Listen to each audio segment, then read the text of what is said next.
দেখো স্ক্রিন দেখতে পাচ্ছ? হ্যাঁ স্যার। আজকে তো 9th লেকচার, তাই তো?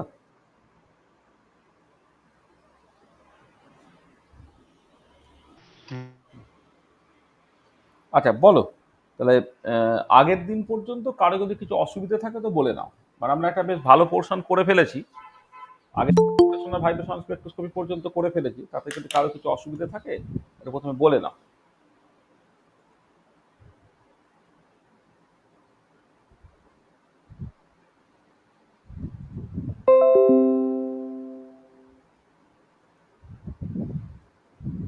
ঠিক আছে, কোনো অসুবিধা আছে?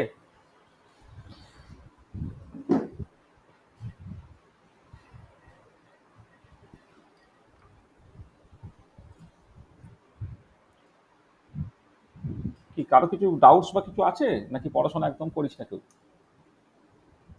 কি রে সৌরভ? ঠিক আছে। না পড়াশোনা করে বলছিস ঠিক আছে, তাই তো? পড়েছিস? যে কাজটা করতে দিয়েছিলাম, ডেল্টা যে ইকুয়াল টু প্লাস মাইনাস 2 ধরে ও ব্রাঞ্চ এবং এস ব্রাঞ্চগুলোকে বের করতে বলেছিস, সেগুলো করেছিস বাড়িতে? করেছিস তো?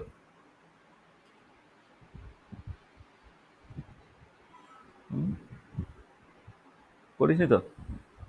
প্রবলেম যদি না করিস তাহলে বেটার শিখবি কি করে?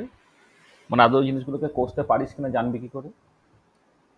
এখন তো তোতা পাখির মতো আমি যেটা বলছি তুই সেটা শুনছিস, তাতে তো আর লেখাপড়া হচ্ছে না।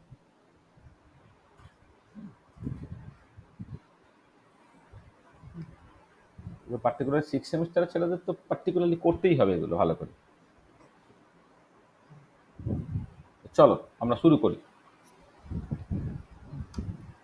তাহলে আমরা আজকে যেটা নিয়ে স্টার্ট করব, মানে আগের দিন কি করেছি সেটা আলাদা করে বলছি না, কারণ একটা পার্ট আমরা শেষ করেছি। আমরা রোটেশনাল স্পেকট্রোস্কোপি করেছি, ভাইব্রেশনাল স্পেকট্রোস্কোপি করেছি, আর রোটেশনাল ভাইব্রেশনাল স্পেকট্রোস্কোপিটাকে করেছি আর কি। তাহলে আজকে আমরা যে জিনিসটা নিয়ে অ্যাকচুয়ালি আলোচনা করব সেটা হচ্ছে রামান স্পেকট্রোস্কোপি। ঠিক আছে, তাহলে আজকে হচ্ছে what we want to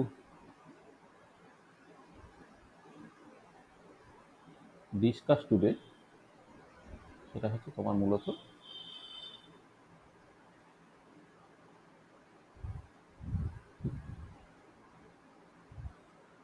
Raman spectroscopy.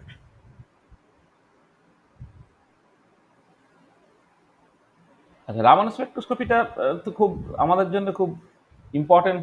মানে এমনি সায়েন্স কমিউনিটির জন্য তো ইম্পর্টেন্ট বটেই, কিন্তু ইন্ডিয়ানদের পক্ষে স্পেশালি ইম্পর্টেন্ট, কারণ স্যার সিভি রামান, তার নাম অনুযায়ী রামান স্পেকট্রোস্কোপি 1924-25 এই সময়ে রামন এবং তার স্টুডেন্টসরা, কৃষ্ণন এবং আরও অনেকে, তারা রামান স্পেকট্রোস্কোপি ডিসকভার করেন এবং সেটার জন্য তারা 1928-এ নোবেল পান।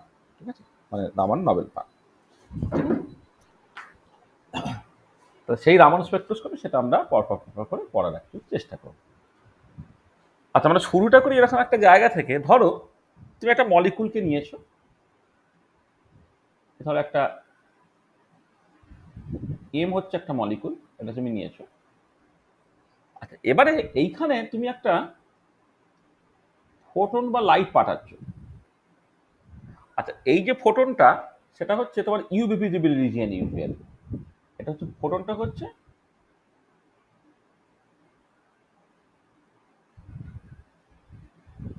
মানে যে ফোটনটাকে পাঠানো হচ্ছে আলট্রা মানে ইউভি ভিজিবল রিজিয়ন। ঠিক আছে। আচ্ছা, এবারে মানে এটা এইরকম ভাবে না করে, আছে আমি এইরকম ভাবে লিখতে পারি। ধরো মানে এটাকে এইরকম ভাবে না করে আমি এইরকম ভাবে লিখলাম যে এম একটা মলিকুল ছিল, সেই ফোটনটাকে অ্যাবজর্ব করলো, করে হচ্ছে মলিকুলটা ধরে নাও এক্সাইটেড স্টেটে গেল। আচ্ছা, এবারে এই যে এক্সাইটেড স্টেটে যাচ্ছে, এক্সাইটেড স্টেটে গিয়ে সে কী সব ফেনোমেনন করবে, যেমন কি কি করতে পারে আমি বলছি আর কি। তবে এম সে ফোটন অ্যাবজর্ব করে এম স্টারে গেল, এই প্রসেসটা হচ্ছে absorption process. Absorption process, absorption. এটা অ্যাবজর্পশন হলো। আচ্ছা, এবারে যেটা করতে পারে যে এইখানে যদি আরো কিছু রিয়াকশন থাকে, সে কোনো একটা প্রোডাক্ট তৈরি করতে পারে, সেটা হচ্ছে ফটোকেমিক্যাল রিয়াকশন বা ফটোকেমিক্যাল প্রসেস।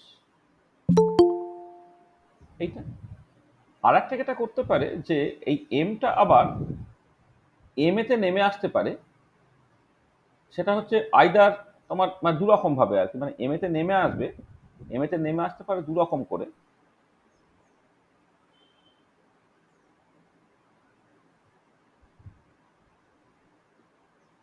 আইদার এম সে একটা ফোটন ছেড়ে দিল, অথবা এম এতে নেমে এলো কিছুটা হিট ছেড়ে দিয়ে, এটা হচ্ছে ফটোফিজিক্যাল প্রসেস।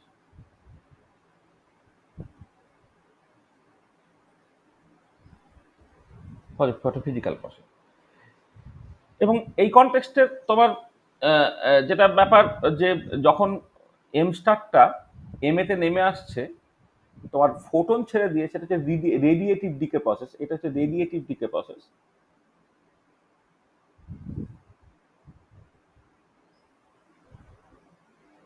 আর যখন এক্সাইটেড মলিকুলটা আবার গ্রাউন্ড স্টেটে নেমে আসছে হিট ছেড়ে দিয়ে, সেটাকে বলা হয়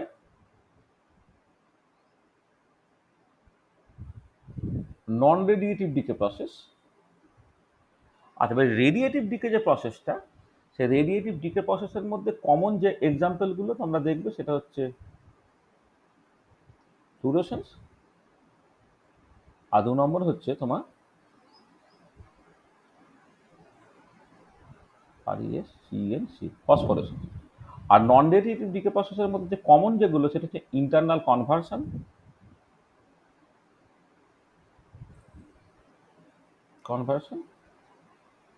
আর হচ্ছে তোমার inter system crossing.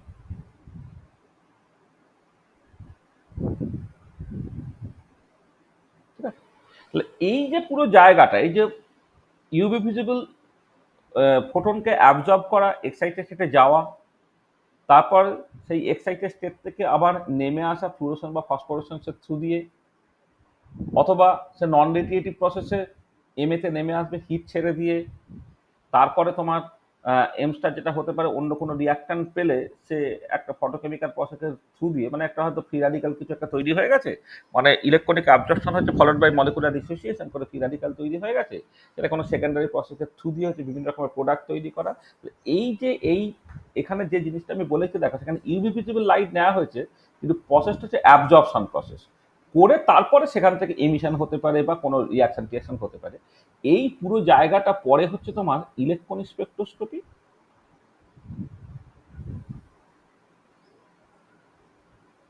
Spectroscopy, photochemistry, photophysical process,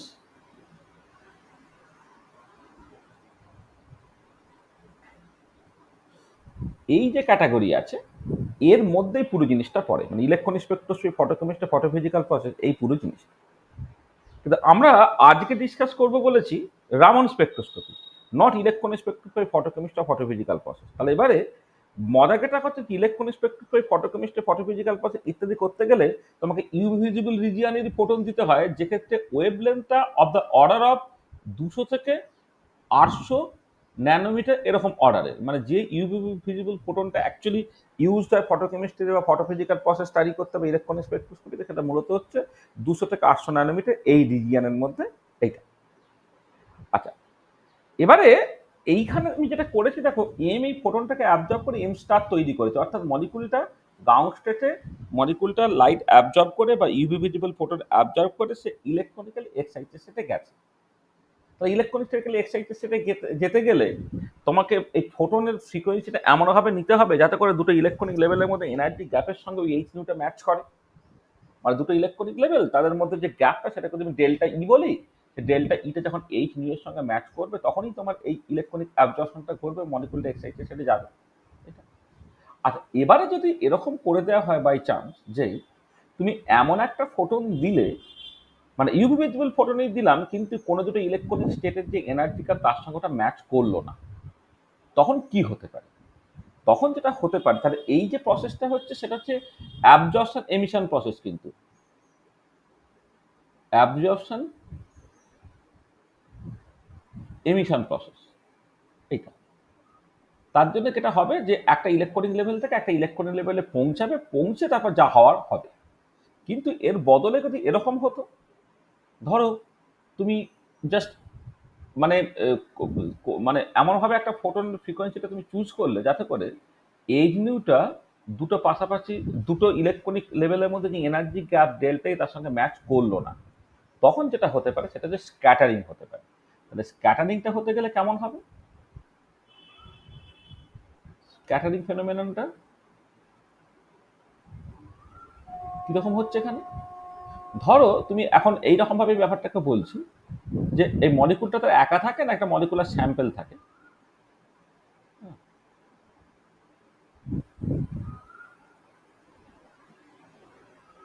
ধরো এটা একটা একটা বাজেভাবে হলো ছবিটা। তুমি একটা জাস্ট স্যাম্পেল ধরছো, মানে এটা মানে তোমার একটা আলাদা মলিকুল কনসিডার না করে জাস্ট একটা মলিকুলার স্যাম্পেল নিয়ে তুমি কথাবার্তা বলছো। হ্যাঁ,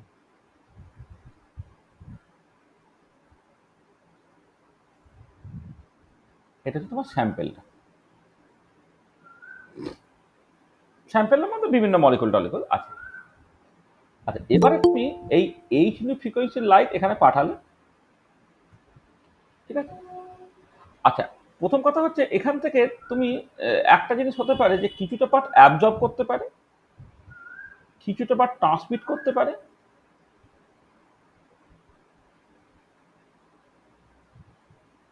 ট্রান্সমিটেড লাইট। কিছুটা হতে পারে তোমার অ্যাবজর্ব হতে পারে, আমি অ্যাবজর্পশনটা এখানে ধরো লিখছি।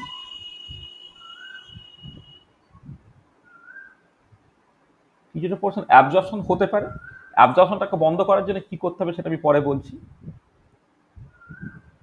আচ্ছা, এবারে দেখো, অ্যাবজর্ব করলে তুমি এই যে স্যাম্পেলটা ধরো ইউভি পার্টিকুলার ভিজিবল লাইট যদি অ্যাবজর্ব করে তাহলে তুমি স্যাম্পেলটাকে কালার দেখবে, ঠিক আছে? এইটা। আর ট্রান্সমিট যেটা করছে সে ট্রান্সমিট করা জিনিসটাকে যদি তোমাকে দেখতে হয়, তাহলে তুমি যেটা করবে ওই এদিকে চোখ রাখবে। ধরো এদিক থেকে লাইট পাঠানো হচ্ছে, সেই ডিরেকশনে যদি তুমি চোখ রাখো, যদি চোখে তোমার কিছু আলো টালো এসে পড়ে বা কোনো একটা ডিটেক্টর রাখো, ডিটেক্টরে যদি কোনো লাইট এসে পড়ে তুমি বলবে সেটা হচ্ছে ট্রান্সমিটেড লাইট, ঠিক আছে?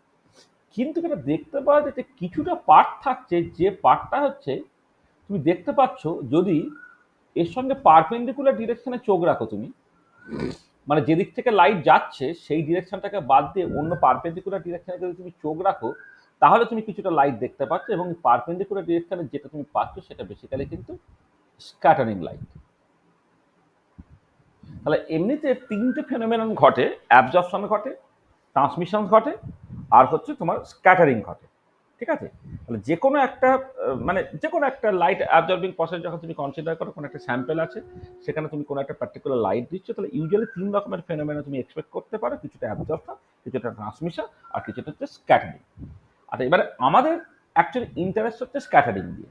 তাহলে আমি যেটা ইম্পর্টেন্ট পয়েন্ট সেটা দেখা যাচ্ছে, স্ক্যাটারিংটা হচ্ছে যে ইউজুয়ালি যে তোমার মানে এটা হচ্ছে যে যে ফ্রিকোয়েন্সি মানে যতটা ইন্টেন্সিটি লাইট তুমি দিয়েছো তার মানে ভীষণ ভীষণ কম ফ্র্যাকশন হচ্ছে স্ক্যাটার করে। মানে স্ক্যাটার করে কিন্তু ভীষণ ভীষণ কম পোর্শন, মানে অ্যাবজর্পশন বা ট্রান্সমিশন অ্যাকচুয়ালি বেশি হয়। তো স্ক্যাটারিং যেটা, এই স্ক্যাটারিং পার্টটা হচ্ছে ভীষণ ভীষণ লো।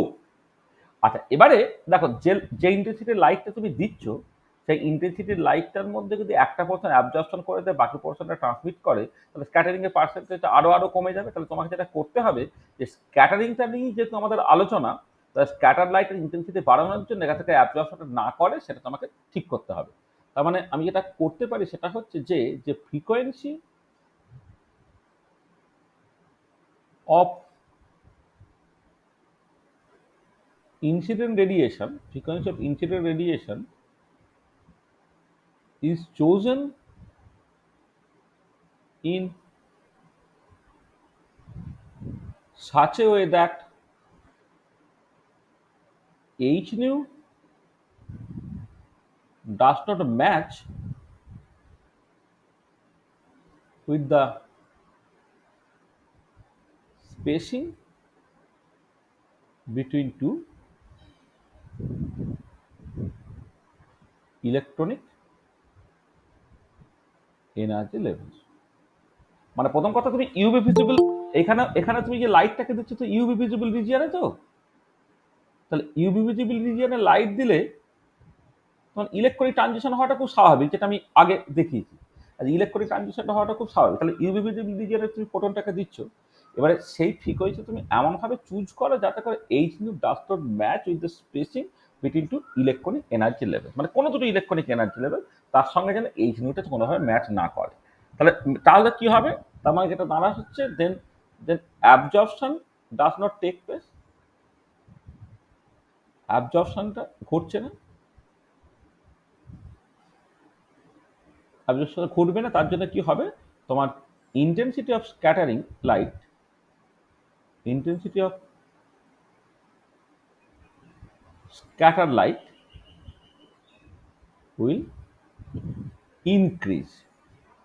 আমার অ্যাকচুয়ালি স্ক্যাটারিংটা নিয়ে আমি ইন্টারেস্টেড, তাহলে স্ক্যাটারিংটা আমি বাড়াতে চাইছি। স্ক্যাটারিংটা বাড়ানোর জন্য আমি যেটা করবো, দেখো এখানে যেটা আমি বলছিলাম, যদি তুমি এমনভাবে করতে দুটো ইলেকট্রনিক লেভেলের মধ্যে যে এনার্জি কাপ তার সঙ্গে এইচ টু ম্যাচ করে গেল, তাহলে তো মূলত ইলেকট্রনিক অ্যাবজর্পশন ঘটবে, ইলেকট্রনিক এমিশন ঘটবে, ফ্লুরোসেন্স, ফসফোরেসেন্স, তোমার ফটোফিজিক্যাল বিভিন্ন রকমের প্রসেস, ফটোকেমিক্যাল প্রসেস ইত্যাদিগুলো ঘটবে। তাহলে আমার যেহেতু স্ক্যাটারিংটা নিয়ে আমি ইন্টারেস্টেড, সেই জন্য আমি প্রথমেই যেটা করবো সেটা হচ্ছে যে দুটো ইলেকট্রনিক লেভেলের মধ্যে এনার্জি গ্যাপ, হ্যাঁ, যেটা ডেল্টা ই, তাকে এইচ দিয়ে ভাগ করে যে ফ্রিকোয়েন্সিটা বেরোলো সেই ফ্রিকোয়েন্সিটাকে বাদ দিয়ে অন্য ফ্রিকোয়েন্সির লাইট দেবো যাতে করে এই অ্যাবজর্পশন, এই প্রসেসটা তোমার না ঘটে। ঠিক আছে। আচ্ছা, যদি অ্যাবজর্পশনটা তুমি বাদ দিতে পারো তাহলে দেখতে পাওয়া যায় যে মাত্র 5% অফ দ্য ইনসিডেন্ট লাইট সেটা অ্যাকচুয়ালি তোমার স্ক্যাটার হচ্ছে, মানে ট্রান্সমিট করে যাচ্ছে তোমার 95%-এর মতো। যখন অ্যাবজর্পশনটা তুমি অ্যাভয়েড করছো, হ্যাঁ, তখন স্ক্যাটারিং হচ্ছে মাত্র 5% আর ট্রান্সমিট করে যাচ্ছে প্রায় 95%-এর মতো। আচ্ছা, এবারে এই যে স্ক্যাটার লাইটটা, এই যে স্ক্যাটার লাইটটা, এই স্ক্যাটার লাইটটাকে তুমি অ্যানালিসিস করছো। স্ক্যাটার লাইটটা অ্যানালিসিস করে তুমি যেটা দেখতে পাচ্ছ যে এখান থেকে যে তোমার মোস্ট অফ দ্য কেসে যদি তুমি স্ক্যাটার লাইটের ফ্রিকোয়েন্সিটাকে চুজ করো তাহলে তুমি দেখতে পাচ্ছ যে মোস্ট অফ দ্য কেসে স্ক্যাটার লাইটের ফ্রিকোয়েন্সিটা যদি এই ইনসিডেন্ট লাইটের ফ্রিকোয়েন্সিটা লেসে নিউ হয়, তাহলে স্ক্যাটার লাইটের ফ্রিকোয়েন্সিটা বেশিটা তোমার নিউই থাকছে মোস্ট অফ দ্য কেসে। কিছু কিছু ক্ষেত্রে তুমি দেখতে পাচ্ছ যে আইদার ফ্রিকোয়েন্সিটা তোমার কিছুটা বেড়ে যাচ্ছে অথবা ফ্রিকোয়েন্সিটা তোমার কিছুটা কমে যাচ্ছে। তার মানে এই পার্টিকুলার কেসে নিউটা অ্যাকচুয়ালি গ্রেটার দেন, বা এটা যদি ইনসিডেন্ট লাইটের ফ্রিকোয়েন্সি নিউ জিরো বলো, এটা নিউ জিরো বলো, তাহলে আদার নিউটা গ্রেটার দেন নিউ জিরো হচ্ছে অথবা নিউটা তোমার লেস দেন নিউ জিরো হচ্ছে। তার মানে মোস্ট অফ দ্য কেসে স্ক্যাটার লাইটের ফ্রিকোয়েন্সিটা ইনসিডেন্ট লাইটের ফ্রিকোয়েন্সির সঙ্গে সমান। তাহলে যখন সমান তখন এই লাইনটাকে বলা হচ্ছে র্যালে লাইন, আর এলআই জিএইচ, র্যালে লাইন বা এই ফেনোমেননটাকে বলা হচ্ছে র্যালে স্ক্যাটারিং। এটা হচ্ছে র্যালে লাইন বা র্যালে স্ক্যাটারিং হচ্ছে। আর দু জায়গাতে কোথাও তোমার ফ্রিকোয়েন্সিটা বেড়ে যাচ্ছে বা কমে যাচ্ছে, এই যে ফ্রিকোয়েন্সিটা বেড়ে গেল বা কমে গেল সেটা হচ্ছে তোমার রামান লাইন এবং ফেনোমেনের রামান স্ক্যাটারিং। ঠিক এদিকেও তুমি পেলে কি রামান লাইন বা ফেনোমেন হচ্ছে রামান স্ক্যাটারিং। এবং পরিষ্কার দেখতে পাচ্ছ যে স্ক্যাটার লাইটের মধ্যেও আবার র্যালে লাইনের ইন্টেন্সিটিটা বেশি, রামান লাইনের ইন্টেন্সিটি হচ্ছে বেশ কম।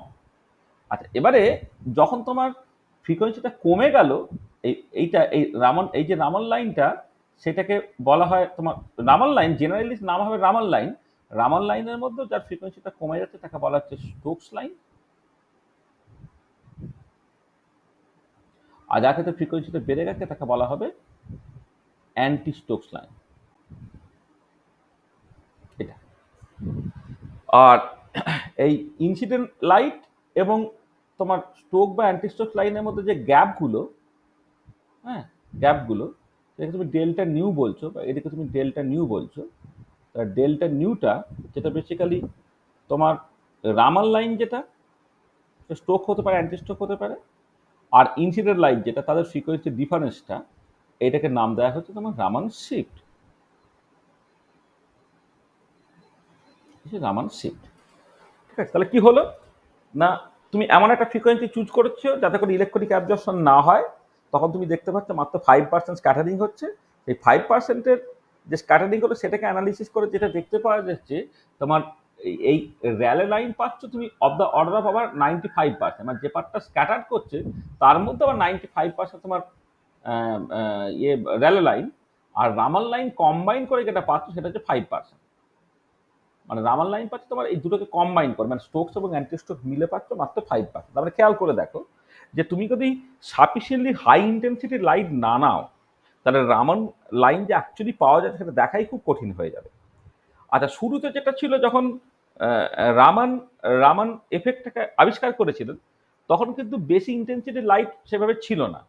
তাকে যেটা করতে হতো সেটা হচ্ছে যে তোমার ওই তখন মানে Indian association of the cultivation of সায়েন্সের তখন অফিস ছিল এখন যেটা গোয়েঙ্কা কলেজ বউবাজারে। ওই গোয়েঙ্কা কলেজের ছাদে তিনি এই কলিমিটার ফিক্স করতেন, সেখান থেকে সূর্যের আলো পড়তো। এই সূর্যের আলোটাকে জাস্ট ওই মানে ইন্টারনাল রিফ্লেকশন করে করে করে করে করে করে ওটাকে প্রচণ্ড বেশি ইন্টেন্সিটি লাইট তৈরি করতেন। তৈরি করে এবার তার ছাত্রদেরকে অন্ধকার ঘরে কয়েক ঘন্টা কাজ বসিয়ে রাখতেন, তাতে চোখটা এক্সট্রিমলি সেন্সিটিভ হয়ে পড়তো। তখন সেভাবে যন্ত্রপাতি ছিল না আর কি। করে তারপরে রামান এফেক্টটা তারা দেখতে পেতেন যে ক্ষেত্রে ফ্রিকোয়েন্সিটা কিছুটা বেড়ে গেছে বা কমে যাচ্ছে। মানে ফ্রিকোয়েন্সি বেড়ে যাওয়া মানে খালি চোখে দেখতে গেলে কালারটা চেঞ্জ হয়ে যাচ্ছে, মানে ফ্রিকোয়েন্সি বেড়ে গেলে বা কমে গেলে কালারটা চেঞ্জ হয়ে যায়। তাহলে যে কালারের লাইট অ্যাকচুয়ালি নেওয়া হচ্ছে মনোক্রোমাটিক লাইট যেটা নেওয়া হয়েছিল, হ্যাঁ, ইনভিজিবল রিজিয়ন, এটা মনোক্রোমাটিক লাইট নেওয়া হয়েছে প্রথমে।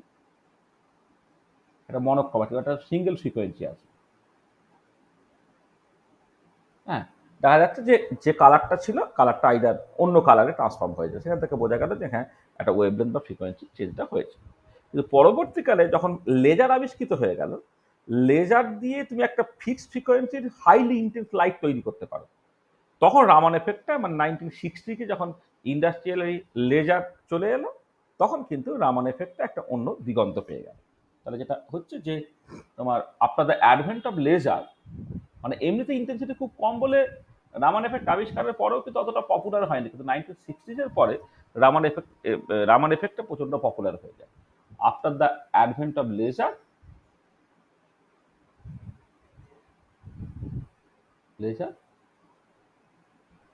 it is possible to produce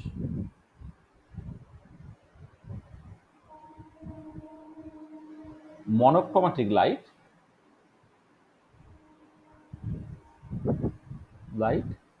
of very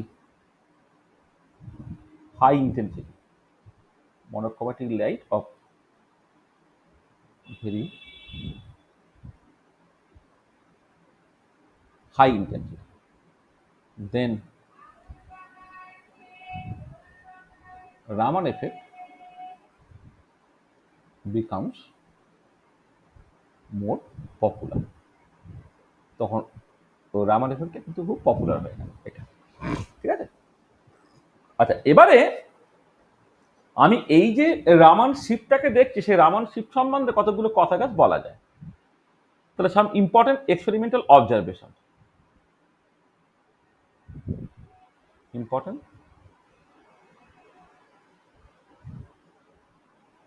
experimental observation.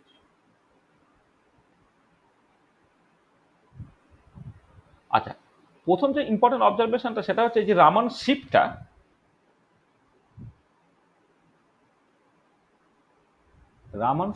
এটা প্রথমে হচ্ছে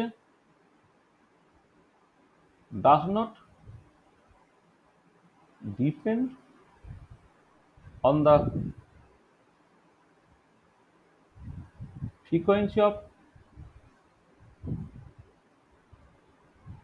ইনসিডেন্ট রেডিয়েশন। আমি যে ফ্রিকোয়েন্সির লাইট দিচ্ছি তার উপরে সেটা নির্ভর করে না। হ্যাঁ, Raman shift does not depend on the frequency of incident radiation, এইটা।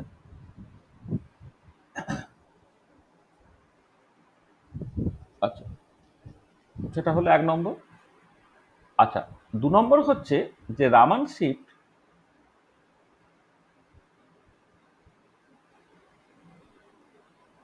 Depends on the frequency of internal motion of the molecule, that is, it depends on frequency of vibration or rotation. মলিকুলটার যে তোমার ভাইব্রেশন বা rotation হচ্ছে তার উপরে actually Raman শিফটটা নির্ভর করে। আর ২ নম্বর ইম্পর্টেন্ট পয়েন্ট। ৩ নম্বর ইম্পর্টেন্ট পয়েন্ট হচ্ছে যে দেখো যে কোনো ভাইব্রেশন বা যে কোনো রোটেশন সেটাই কিন্তু রামান স্পেকট্রোস্কোপিতে রেসপন্স করছে না। দেখা যাচ্ছে যে মলিকুলার পোলারাইজেবিলিটি বলে একটা ব্যাপার আছে, যে মলিকুলার রোটেশন বা ভাইব্রেশনের সময় যদি মলিকুলার পোলারাইজেবিলিটি পিরিয়ডিক চেঞ্জ হয় তখনই শুধুমাত্র সেই মোডগুলো রামানে অ্যাক্টিভ হচ্ছে। তার মানে যেটা important, to be Raman active molecular polarizability must change periodically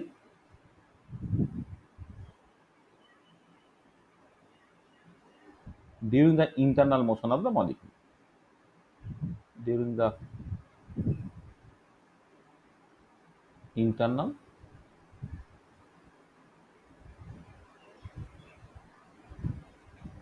motion of the molecule. To be Raman active, molecular polarizability must change periodically during the internal motion of the molecule. মানে internal motion of the molecule মানে that is during molecular rotation and vibration. Molecular rotation and vibration. এই particular point আমরা খুব ভালো করে প্রত্যেকটা পয়েন্টই ভালো করে ডিসকাস করব, যে যখন মলিকুল রোটেট করছে বা মলিকুল ভাইব্রেট করছে, মলিকুলার রোটেশন বা ভাইব্রেশনের সময় যখন মলিকুলার পোলারাইজেবিলিটি পিরিয়ডিক চেঞ্জ হবে তখনই কেবলমাত্র এটা মানে অ্যাক্টিভ হবে। এটা খুব ইম্পর্টেন্ট। 4 নম্বর হচ্ছে Raman lines are very weak in comparison to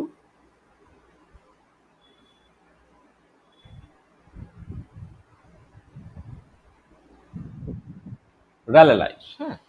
যে র্যালে লাইন্সের রেসপেক্টে রামান লাইন্স কিন্তু প্রচন্ড উইক হচ্ছে, সেটা একটা অবজারভেশন। আচ্ছা, নেক্সট একটা ভীষণ ইম্পর্টেন্ট অবজারভেশন, সেটা হচ্ছে এই যে দেখো এই যে স্টোকস বা অ্যান্টি স্টোকস লাইন যেগুলো মানে বেসিক্যালি যেগুলো রামান লাইন বলা হচ্ছে তারা তো এমনিতে বেশ উইক।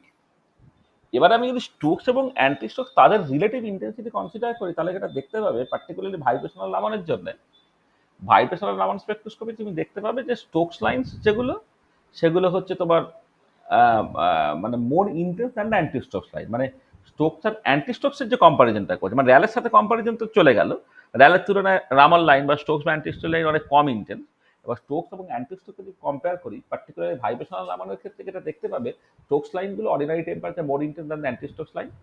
এবার তুমি যখন টেম্পারেচার বাড়াচ্ছ তখন দেখতে পাবে relative intensity of the Stokes line gradually decrease করছে, that of the anti Stokes line gradually increase করছে, এবং টেম্পারেচার খুব বেশি হয়ে গেলে তারা মোরাললেস ইকুয়ালি ইন্টেন্স হয়ে যাবে। সেটা খুব ইম্পর্টেন্ট যে for vibrational Raman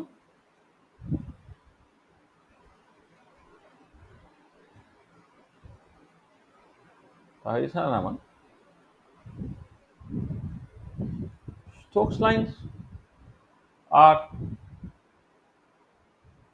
more intense than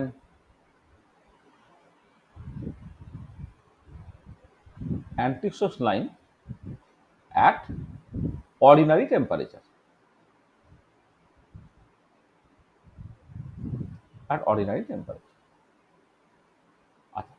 With increasing temperature,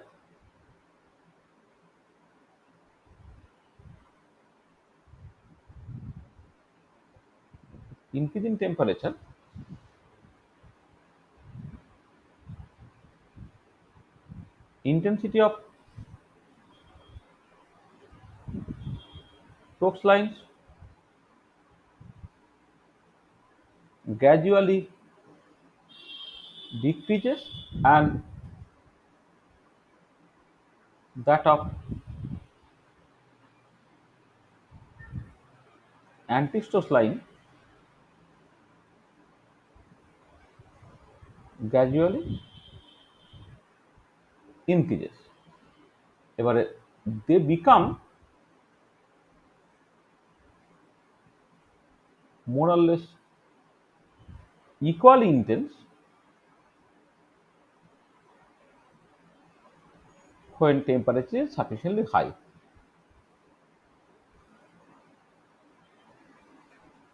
Temperature is sufficiently high.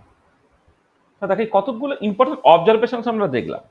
আমরা দেখতে পাচ্ছি যে রামান শিফটটা কোন ফ্রিকোয়েন্সির লাইট তুমি দিচ্ছ তার উপরে নির্ভর করছে না, ওটা ডিপেন্ড করছে অ্যাকচুয়ালি হচ্ছে internal motion of the molecule অথবা মলিকুলার রোটেশন বা মলিকুলার ভাইব্রেশন যে ফ্রিকোয়েন্সি তার উপরে নির্ভর করছে। রামান অ্যাক্টিভ হতে গেলে তুমি দেখতে পাচ্ছ যে মলিকুলার পোলারাইজিবিলিটি একটা পিরিয়ডিক চেঞ্জ হতে হচ্ছে। তারপর রামান লাইনগুলো র্যালে লাইনের তুলনায় হচ্ছে অনেক অনেক উইক হচ্ছে। আর স্টোকস আর অ্যান্টিস্টোকস এই দুটো যখন তুমি কম্পেয়ার করবে তখন যেটা দেখতে পাচ্ছ যে তোমার স্টোকস লাইনটা ইউজুয়ালি মোর ইন্টেন্স হচ্ছে than anti Stokes line at room temperature. Temperature যখন বাড়ানো হবে স্টোকস লাইনের রিলেটিভ ইন্টেন্সিটি গ্র্যাজুয়ালি কমবে, অ্যান্টিস্টোকস লাইনের রিলেটিভ ইন্টেন্সিটি গ্র্যাজুয়ালি বাড়বে এবং টেম্পারেচার যখন অনেক বেশি হয়ে যাবে তখন তারা মোরালেস ইকুয়ালি ইন্টেন্স হয়ে যায়। তাহলে এইটা হচ্ছে এক্সপেরিমেন্টাল অবজারভেশন যেটা তুমি এই যে এখানে যে রামান স্পেকট্রোস্কোপির জন্য যে এক্সপেরিমেন্টটাকে করলে সেখান থেকে তুমি সেটা দেখতে পাচ্ছ। আচ্ছা, এবারে এই যে অবজারভেশনটা দেখতে পেলে সেই অবজারভেশনগুলো কি করে এক্সপ্লেন করবে? আচ্ছা, এক্সপ্লেন করার জন্য প্রথম যেটা ছিল সেটা হচ্ছে তোমার ক্লাসিক্যাল থিওরি ছিল। আমরা ক্লাসিক্যাল থিওরি দিয়ে দেখি কতটা প্রথমে বুঝতে পারি। ক্লাসিক্যাল থিওরি, আচ্ছা, ক্লাসিক্যাল থিওরিটা এইরকম ভাবে এগোচ্ছে। এই যে মলিকুলার পোলারাইজেবিলিটির একটা ইম্পর্টেন্ট রোল আছে, তাহলে মলিকুলার পোলারাইজেবিলিটি জিনিসটা দিয়ে প্রথমে স্টার্ট করা যায়। ধরো ধরো কোনো একটা পার্টিকুলার মলিকুল তারা হয়তো পার্মানেন্ট ডাইপোল মোমেন্ট নেয়, কিন্তু যদি বাইরে থেকে কোনো এক্সটার্নাল ইলেকট্রিক ফিল্ড দেওয়া হয় তাহলে একটা ডাইপোল মোমেন্ট তৈরি হয়ে যেতে পারে, তাকে বলে ইনডিউস ডাইপোল মোমেন্ট। ঠিক আছে? আচ্ছা, এবারে এই যে ইনডিউস ডাইপোল মোমেন্টটা সেটা কি হয় না strength of the external electric field তার সঙ্গে প্রপোর্শনাল। তার মানে যেটা ইম্পর্টেন্ট যে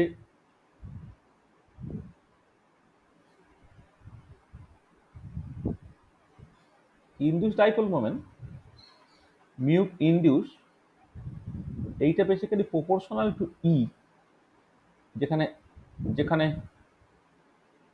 ইটা হচ্ছে strength of the external electric field.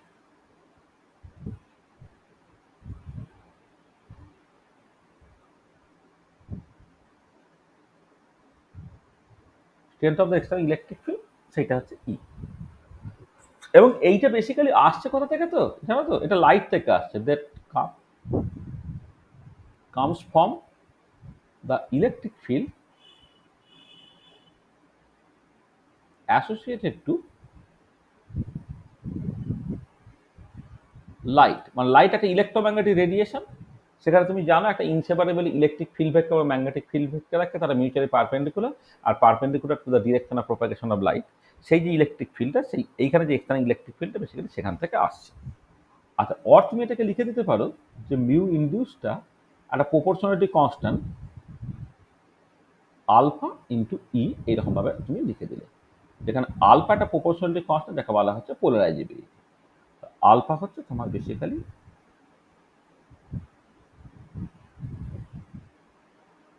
পোলারাইজেবিলিটি। ঠিক আছে?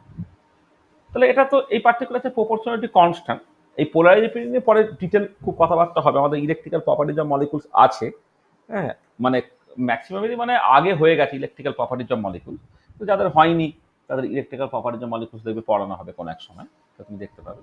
তো আলফা হচ্ছে পোলারাইজেবিলিটি। ঠিক আছে? আচ্ছা, দেখো এবারে এই যে পোলারাইজেবিলিটিটা তুমি এইভাবে ডিফাইন করতে পারো যে যদি সামহাও এক্সট্রা ইলেকট্রিক ফিল্ড তুমি ওয়ান করে দাও তাহলে যতখানি ইনডিউস ডাইপোল মোমেন্ট তৈরি হচ্ছে সেটাই polarisability. This is the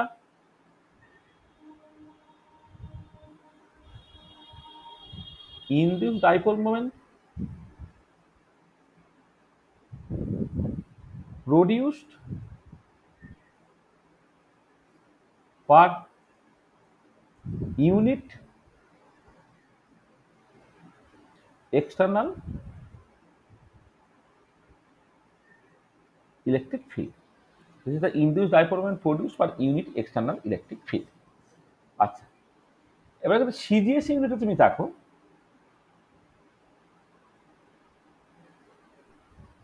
CGS unit of alpha কি হবে দেখো, তাহলে আলফার ইউনিটটা হতে হবে তো তোমার induced dipole moment by electric field. আচ্ছা, ডাইপোল মোমেন্টটা হচ্ছে চার্জ ইএসইউ, সিজিএস এর চার্জ হচ্ছে ইএসইউ, আর এটা হচ্ছে সেন্টিমিটার, তোমার ডিস্টেন্সটা হচ্ছে সেন্টিমিটার। তুমি জানো তো ডাইপোল মোমেন্ট তার যা ইউনিট, ইনডিউস ডাইপোল মোমেন্টের একই ইউনিট, একটা চার্জ সেপারেশন সেটাকে ইএসইউ ইউনিটে তুমি এক্সপ্রেস করছো, আর ডিস্টেন্সটাকে সেন্টিমিটারে এক্সপ্রেস করছো, সেটা ইএসইউ সেন্টিমিটার হচ্ছে ইনডিউস ডাইপোল মোমেন্টটা। আর এবারে external electric field, electric field মানে হচ্ছে বেসিক্যালি দেখো এই কুলম্বস ল থেকে, এগুলো সব জানা আছে নিশ্চয়ই, কুলম্বস ল থেকে ফোর্সটা হচ্ছে তোমার এই Q1 Q2 বাই এই আর স্কয়ার। যদি ভ্যাকুয়ামে থাকে তাহলে সেটা আর স্কয়ার, এটা কি ভ্যাকুয়াম, এইটা। আর এবারে ফোর্সকে যদি তুমি কোনো একটা চার্জ দিয়ে ভাগ করে দাও, তাহলে Q2 দিয়ে ভাগ করে দিলে, তাহলে যেটা পাবে সেটা কি ইলেকট্রিক ফিল্ড, সেটা basically Q1 by r square. সেখানে ইলেকট্রিক ফিল্ডের যে ইউনিটটা, ইউনিট অফ ইটা তুমি দুরকম ভাবে লিখতে পারো। একটা লিখতে পারো ফোর্সটা হচ্ছে ডাইন পার ইএসইউ, এটা লিখতে পারো, অথবা তুমি এইখান থেকে লিখলে ইএসইউ সেন্টিমিটার টু পাওয়ার -2, দুটো একই মানে, মানে একটা ডাইন, এখানে দেখা যেটাই ডাইন সেটা ইএসইউ স্কোয়ার সেন্টিমিটার টু পাওয়ার -2, দুটো basically equivalent.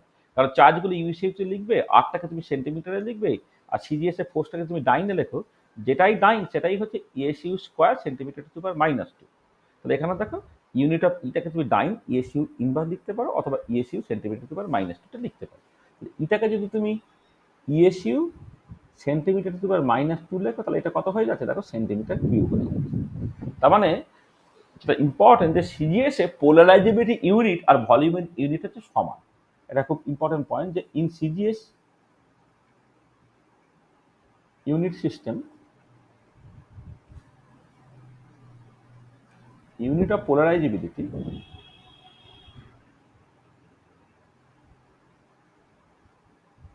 is equal to the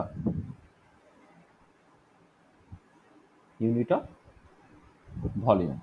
Unit of polarizability is equal to the unit of volume. এটা ঠিক আছে। আচ্ছা, এবার এসআই এ কি হয়? আচ্ছা, এসআই ইউনিট অফ আলফাটা বেশ গন্ডগোলের।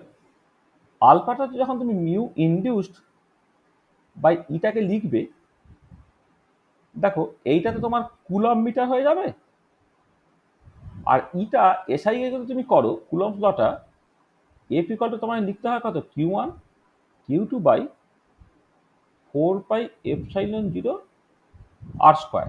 তারপর ইলেকট্রিক ফিল্ডে যখন তুমি লিখছো, ফোর্স বাই চার্জ যদি তুমি লিখে দাও Q1 by 4 pi epsilon 0 into r square, এইটা এর ইউনিটটা কি হবে,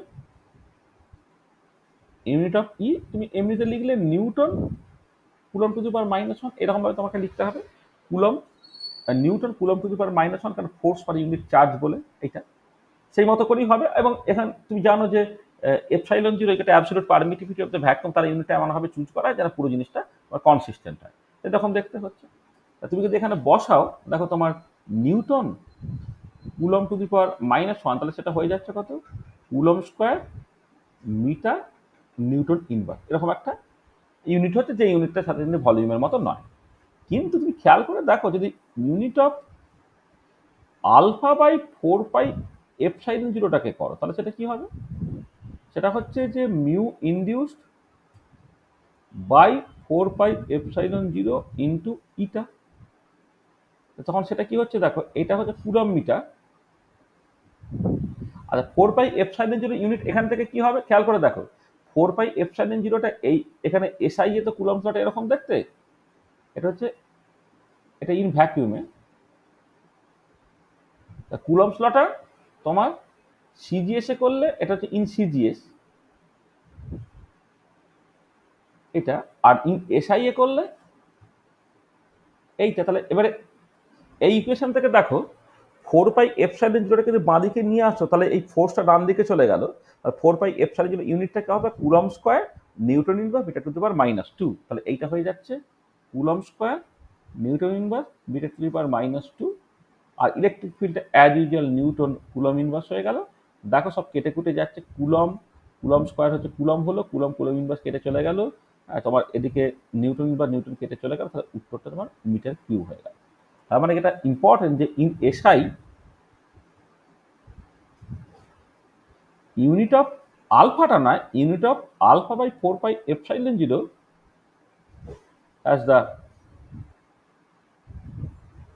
ইউনিট অফ ভলিউম। হ্যাঁ, তো এটা খুব ইম্পর্টেন্ট যে পোলারাইজেবিলিটি তার যে ইউনিট সম্বন্ধে একটু ধারণা থাকা দরকার, কারণ রামন স্পেকট্রোস্কোপিতে পোলারাইজেবিলিটি তোমাকে অনেক কথাবার্তা বলতে হবে। আমরা পোলারাইজেবিলিটি কনসেপ্টটা পড়িয়েছি যখন ইলেকট্রিক্যাল প্রপার্টিজ অফ মলিকুলস পড়িয়েছিলাম, সেটা অনেকের হয়তো হয়েছে অনেকের হয়নি, কে কোন সেমিস্টারে আছে তার উপরে নির্ভর করে। হ্যাঁ, কিন্তু যেটা কথা হচ্ছে যে মানে তোমার এই পোলারাইজেবিলিটি এই কনসেপ্টটা কিন্তু রামন স্পেকট্রোস্কোপি নিয়ে ডিসকাশন করতে বারবার লাগবে।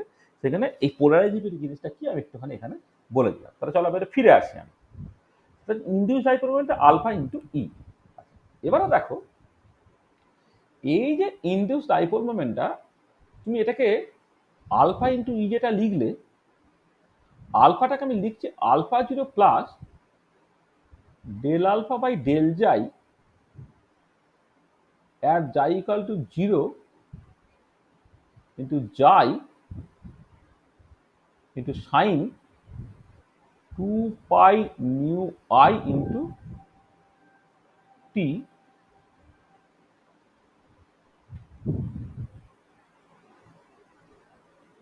এইটা লিখলাম। আচ্ছা, এইটাকে মানেটা একটুখানি বলে নি, তারপরে এইটা একটুখানি লিখে নি, এটা ই0 sign 2 new 0 into T.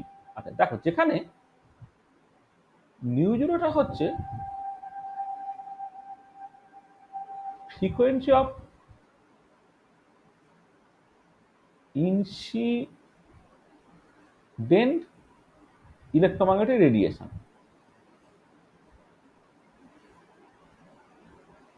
Frequency of incident electromagnetic radiation new zero. মানে ইলেকট্রিক ফিল্ডটা যেহেতু লাইট থেকে তুমি পাচ্ছ, তাহলে ইলেকট্রিক ফিল্ডটা সে অসিলেট করছে, এটা অসিলেটিং ইলেকট্রিক ফিল্ড। সেই অসিলেটিং ইলেকট্রিক ফিল্ডটা কি হবে, অসিলেটিং ইলেকট্রিক ফিল্ডটা হচ্ছে তোমার যেটা লাইট থেকে পাওয়া যাচ্ছে, তাহলে সেই লাইটের ফ্রিকোয়েন্সিতে সে অসিলেট করবে, সেখানে এটাকে ই0 সাইন 2 নিউ জিরো টি আমি লিখেছি, যেটা নিউ জিরোর frequency of incident electromagnetic radiation. আচ্ছা, এবারে এইখানে খেয়াল করে দেখো যে আলফাটাকে লিখেছে আলফা জিরো। আচ্ছা, আলফা জিরোটা হচ্ছে তোমার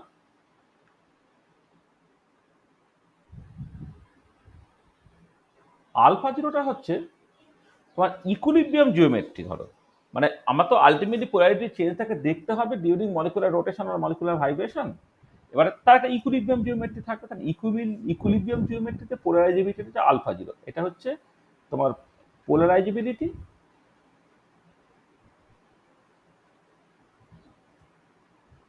of the molecule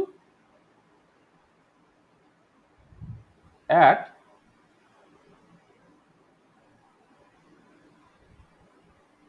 equilibrium geometry, polarizability of the molecule at equilibrium geometry. হ্যাঁ, তো ইকুইলিব্রিয়াম জিওমেট্রিতে পোলারাইজেবিলিটি হচ্ছে তোমার এইটা, ঠিক আছে।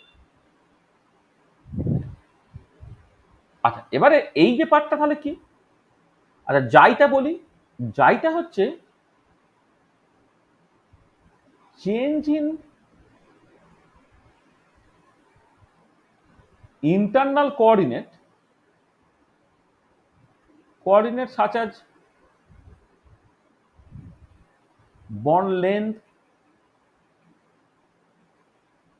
bond angle,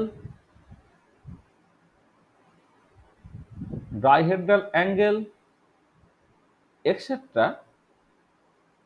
during internal motion of the molecule। তাহলে দেখো এই যে ডেল আলফা ডেল জাই, তার মানে হচ্ছে rate of change of polarizability during the internal motion of the molecule. মানে যখন মলিকুলটা ভাইব্রেট করছে বা রোটেট করছে তখন তার কিছু একটা পাল্টাচ্ছে, মানে ইকুইলিব্রিয়াম জিওমেট্রি থেকে তার bond length, bond angle, dihedral angle ইত্যাদি ইত্যাদি পাল্টাচ্ছে। পাল্টালে যে পোলারাইজেবিলিটি চেঞ্জটা হবে সেটা যে ডেল আলফা বাই ডেল জাই ইন্টু জাই। এবং তুমি জানো টেলার সিরিজ এক্সপানশন থেকে তোমার যেটা করতে হয় যে প্রথম যে টার্মটা মানে মানে প্রথমটা তো ইকুইলিব্রিয়াম জিওমেট্রিতে ভ্যালুটা যদি আলফা জিরো হয়, তারপরে চেঞ্জ হচ্ছে del alpha by del xi at xi equal to zero into জাই, এটা। আচ্ছা, এবারে এই যে চেঞ্জটা, সেই চেঞ্জটা কিন্তু পিরিয়ডিক। পিরিয়ডিক মানে যখন মলিকুল ধরো ভাইব্রেট করছে বা রোটেট করছে, তার যে রোটেশনাল বা ভাইব্রেশনাল ফ্রিকোয়েন্সি তার সঙ্গে সঙ্গে ওটা পিরিয়ডিক্যালি চেঞ্জ হচ্ছে। সেখানে নিউ আইটা হচ্ছে তোমার frequency of internal motion of molecule. Internal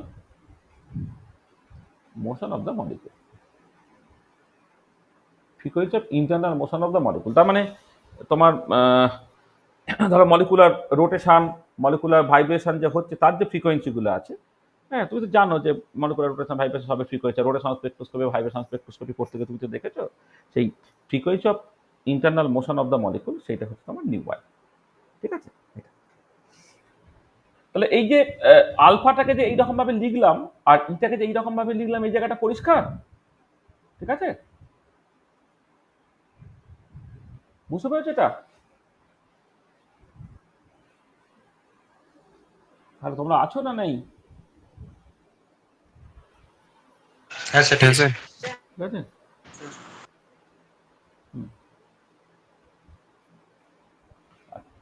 তারপরে গুণটাকে করে ফেলো, দেখো alpha zero E zero sine 2 pi nu zero t, এটা একটা পার্ট। তারপরে এইটার সঙ্গে এটা গুণ করে ফেললে del alpha by del xi at xi equal to zero xi E zero sine 2 pi nu zero t into sine 2 pi nu i into t, এটা। তা কি হলো? এটা প্রথম টার্মটা যেমন আছে রেখে দিই, alpha zero E zero sine 2 pi nu zero into t, এইটা plus 2 pi nu zero into t, এইটা প্লাস একটা হাফ গুণ করে দাও del alpha by del xi at xi equal to zero into xi into E zero, এইটা হয়ে যাচ্ছে আবার 2 sine 2 pi nu zero t into sine 2 pi nu i into t, এটা কত হলো? Alpha zero E zero sine 2 pi nu zero into t plus half del alpha by del xi at xi equal to zero xi E zero, এইটা। এবারে দেখো 2 সাইনে sign B কত হয়? কস এ minus B, কস এ minus B minus cos এ plus B,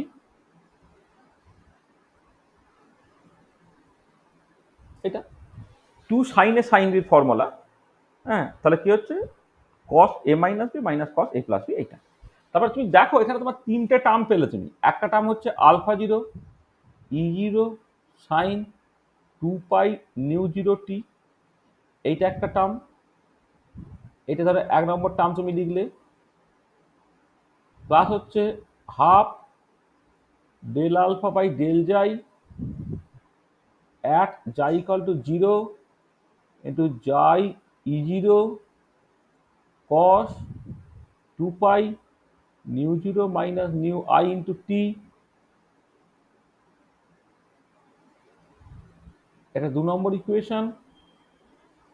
আর কি minus half del alpha by del xi at xi equal to zero into xi E zero cos 2 pi nu zero plus nu i into t, এইটা। এটা তোমার 3 নম্বর term.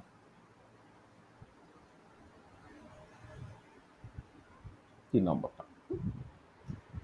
তো তুমি 3টে term পাচ্ছ। আচ্ছা, এবারে প্রথম টার্মটা খেয়াল করে দেখো, প্রথম টার্মটা নিউ জিরো ফ্রিকোয়েন্সিতে অসিলেট করছে এবং এটা তোমার র্যালে স্ক্যাটারিং এর জন্য রেসপন্সিবল টার্ম। তো যেটা হচ্ছে যে first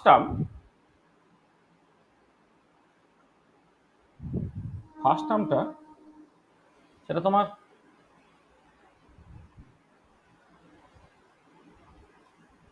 oscillates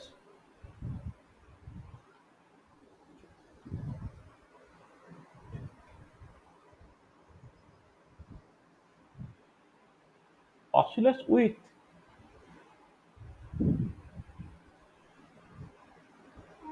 frequency of first term oscillates with frequency of incident light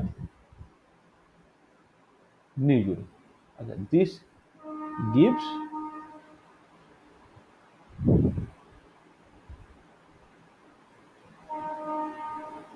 Rayleigh line and the corresponding scattering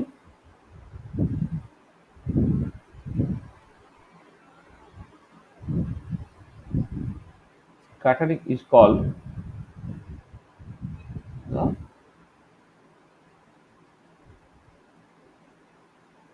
the Rayleigh scattering.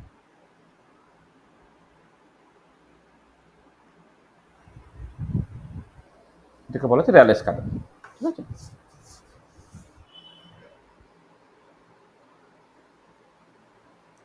বুঝেছো?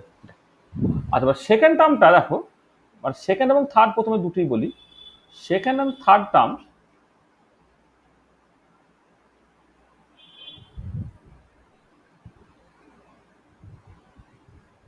oscillate with frequencies nu যেটা greater than nu জিরো, না প্রথমটা হচ্ছে minus ছিল না, প্রথমটা মাইনাসটা, হ্যাঁ,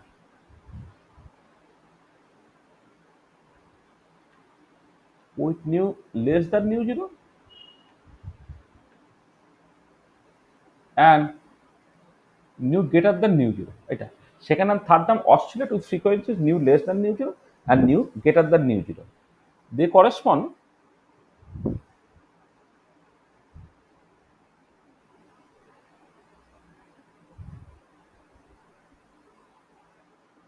Raman lines. হ্যাঁ, এটা হচ্ছে Raman lines রিপ্রেজেন্ট করছে। হ্যাঁ, second and third term oscillate with frequency nu less than nu zero and nu greater than nu zero.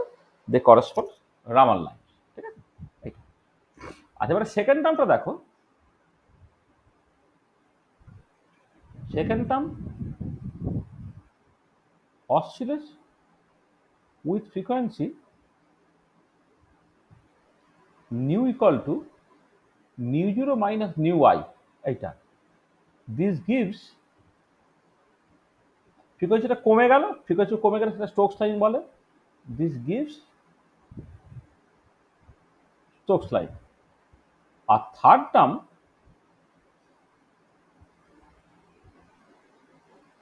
oscillates with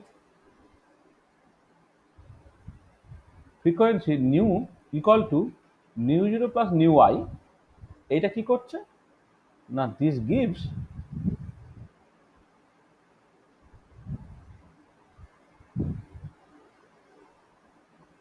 anti-Stokes lines. This gives anti-Stokes lines. এইটা। আচ্ছা, এবারে এই যে দুটো টার্ম তুমি দেখতে পাচ্ছ, দেখো এই দুটো টার্মের ক্ষেত্রে দু একটা জিনিস খুব ইম্পর্টেন্ট। সেটা হচ্ছে তুমি যখন রামান শিফটটাকে দেখছো, দুটো ক্ষেত্রে আছে রামান শিফটটা ডেল্টা নিউ কি হবে না, এই যে সকাল রামান লাইন এবং ইনসিডেন্ট লাইটের যে ফ্রিকোয়েন্সি তাদের ডিফারেন্সটা এটা। ঠিক আছে, এবং এটা তাহলে কি হয়ে যাচ্ছে দেখো, এটা পরিষ্কার নিউ আই এর সঙ্গে সমান হয়ে যাচ্ছে। তুমি মড নিচ্ছ, এই যে নিউ যেটা বলছো, এই নিউ বা এই নিউটা হচ্ছে রামান লাইনের জন্য। নিউ থেকে নিউ জিরো যদি তুমি বিয়োগ করে তো সেটা মাইনাস নিউ আই অথবা প্লাস নিউ আই হবে। মড নিলে হচ্ছে ওটা নিউ আই হয়ে যাচ্ছে, রামান শিফটে হচ্ছে নিউ আই। তাহলে it is clear that Raman shift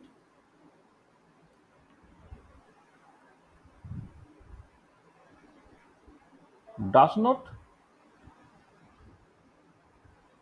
depend on nu zero, the frequency of incident radiation. এক সেকেন্ড, কিন্তু সেই কন্টেনারটা আনা হয়নি। হ্যাঁ, অন্য কিছু আছে কি? অন্য ইয়ে? নেই। আচ্ছা, Raman shift does not depend on nu zero, the frequency of incident light. দেখো এটা রামান শিফটের নিউ আই, সেটা নিউ জিরোর সঙ্গে কোনো সম্পর্ক নেই। তাহলে এটা হচ্ছে Raman shift does not depend on nu zero, the frequency of incident light, এইটা। But it is equal to nu I, that is the frequency of internal motion of the molecule. Frequency of internal motion of the molecule. But it is equal to nu I, that is the frequency of internal motion of the molecule. হ্যাঁ, মানে new আইটা আমি প্রথমে লিখেই রেখেছিলাম, যে এখানে যখন ছবিটা এখানে যখন বলেছিলাম, দেখো নিউ আইটা হচ্ছে frequency of internal motion of the molecule, একটা মলিকুলার রোটেশন বা ভাইব্রেশন, তার উপরে অ্যাকচুয়ালি রামান শিফটটা তোমার নির্ভর করছে। এটা একটা ইম্পর্টেন্ট পয়েন্ট, তুমি দেখে নিতে পারো। আচ্ছা, আর একটা জিনিস খেয়াল করে দেখো, মানে এটা আমাদের যে অবজারভেশন ছিল সেই অবজারভেশনগুলো এখন এক্সপ্লেন করতে পারছি। প্রথম যে অবজারভেশনটা ছিল সেটা হচ্ছে নিউ জিরো তার উপরে ডিপেন্ড করে না, বা this is independent of the frequency of incident light, কিন্তু একটা internal motion of the molecule, তার যে ফ্রিকোয়েন্সি তার উপরে ডিপেন্ড করে। সেই যে দুটো পয়েন্ট বলা হয়েছিল, দেখো এখানে এই এক্সপেরিমেন্টাল অবজারভেশনের মধ্যে যে দুটো পয়েন্ট পড়ে, এই পয়েন্টটা এবং এই পয়েন্টটা, এই দুটো পয়েন্ট দেখো তুমি বুঝে নিতে পারো। আচ্ছা, এবারে খেয়াল করে দেখো, এই যে সেকেন্ড এবং থার্ড টার্ম, তারা তো বেসিক্যালি রেসপন্সিবল তোমার রামান স্ক্যাটারিং এর জন্য, সেকেন্ড এবং থার্ড টার্মটা। সেখানে খেয়াল করে দেখো, যদি del alpha by del z আর জাই ইকাল টু জিরো কোনো কারণে জিরো হয়ে যায়, অর্থাৎ during the internal motion of the molecule molecular polarizability যদি চেঞ্জ না হয়, তাহলে কিন্তু সেকেন্ড এবং থার্ড টার্ম থাকে না, অর্থাৎ ডেল আলফা বাই ডেল জাই এই দুটো টার্ম জিরো হয়ে যায়, সেকেন্ড এবং থার্ড টার্ম থাকে না, এবং তখন তারা রামান ইনঅ্যাক্টিভ হয়ে যায়। সেটা খুব ইম্পর্টেন্ট, যে from the expression of second and third term,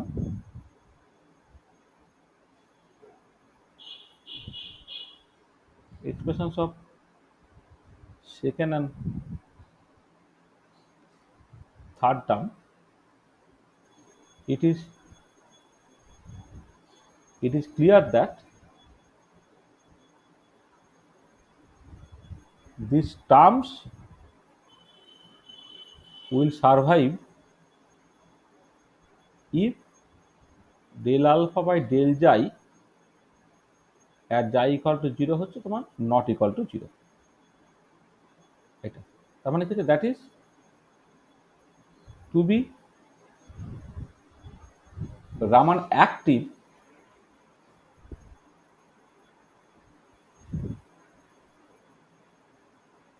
molecular polarizability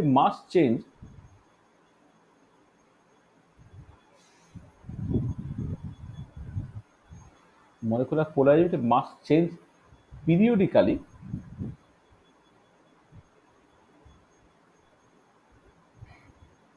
during the internal motion of the molecule। এক সেকেন্ড একটু ধরো তো।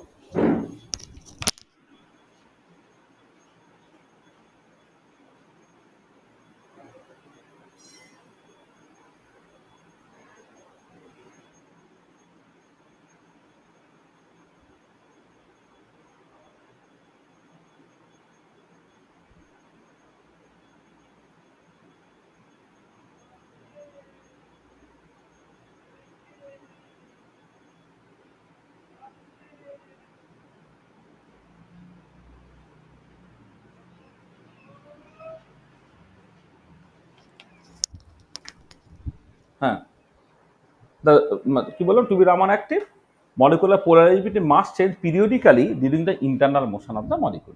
হ্যাঁ, দেখো যে ডেল আলফা বাই ডেল জাই এটা কি নট ইকুয়াল টু জিরো হতে হবে, ঠিক আছে? তাহলে পোলারাইজেবিলিটি যে অ্যাকচুয়ালি ইম্পর্টেন্ট একটা ফ্যাক্টর, এটা ক্লাসিক্যাল থিওরি থেকে তুমি বুঝতে পারছো। দেখো এই পয়েন্টটা তুমি বুঝতে পারলে।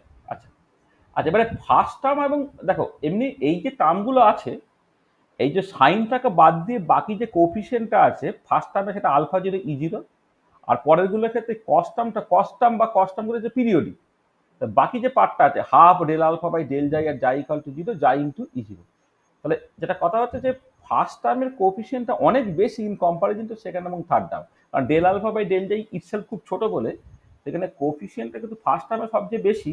আর ফার্স্ট টার্মের যে কোফিসিয়েন্ট তার স্কোয়ারটা হচ্ছে তোমার এই ইন্টেন্সিটি তার সঙ্গে প্রপোর্শনাল, মানে র্যালে লাইনের যে ইন্টেন্সিটিটা সেটা ফার্স্ট টার্মে যে কোফিসিয়েন্টটা আছে আলফা জিরো ই জিরো তার স্কোয়ারের সঙ্গে প্রপোর্শনাল, আর স্টোকস বা অ্যান্টি স্টোকস লাইনের যে ফ্রিকোয়েন্সিগুলো ইন্টেন্সিটিগুলো সেগুলো সেকেন্ড এবং থার্ড টার্মের যে কোফিসিয়েন্টগুলো তার স্কোয়ারের সঙ্গে proportional.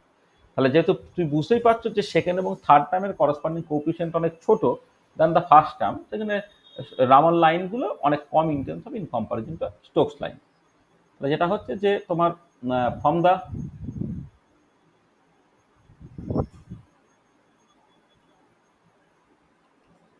coefficients of first term and other two terms, it is clear that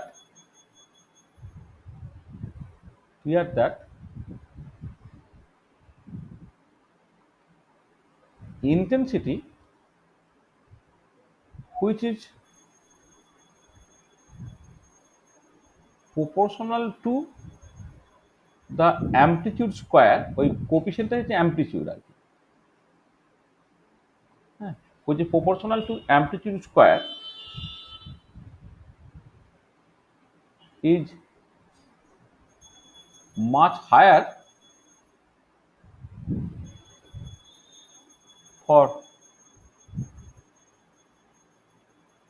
Rayleigh line than the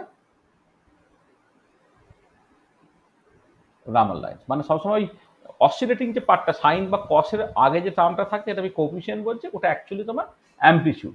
সেই অ্যামপ্লিটিউড এক্সপ্রেশন থেকে পরিষ্কার বুঝতে পারি যে ফার্স্ট টার্মের অ্যামপ্লিটিউডটা অনেক বেশি দেন সেকেন্ড এবং থার্ড টার্ম, সেখানে ফার্স্ট টার্মের অ্যামপ্লিটিউডের সঙ্গে প্রপোর্শনাল আছে র্যালে লাইন যেটা তার ইন্টেন্সিটি সেটা অনেক বেশি হবে দেন দ্য রামাল লাইন। ঠিক আছে, তাহলে সেটা আমি এখানে লিখেছি যে much much higher for Rayleigh line than the Raman line.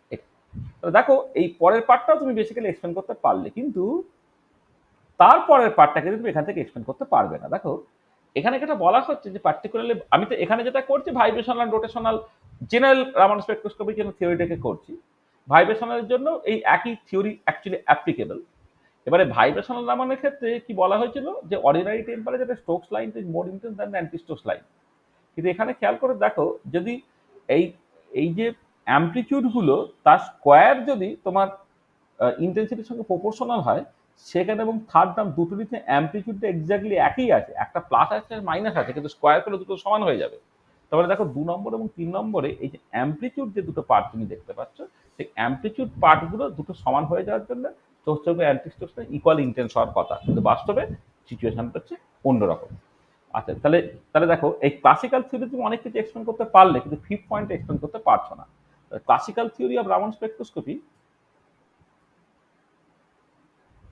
classical theory of Raman spectroscopy can explain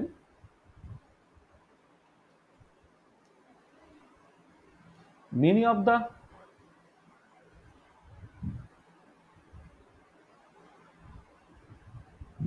important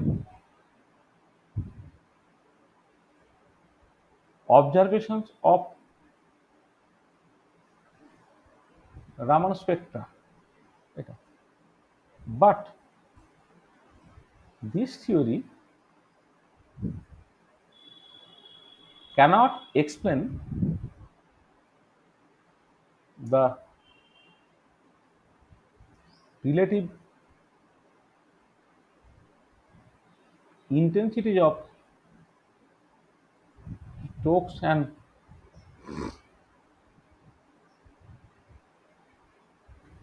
anti-Stokes line, but this theory cannot explain the relative intensities of Stokes and anti-Stokes lines, and also their temperature variation. এই যে টেম্পারেচারের সাথে সাথে Stokes লাইনের ইন্টেন্সিটিটা gradually কমছে, anti স্টোকসটা gradually বাড়ছে, temperature খুব বেশি হয়ে গেলে যখন ইকুয়ালি ইন্টেন্স হয়ে যায়, যে টেম্পারেচার ভেরিয়েশনটাকে এক্সপ্লেন করতে পারা যাচ্ছে না। হ্যাঁ, anti Stokes and also there temperature variation. From classical theory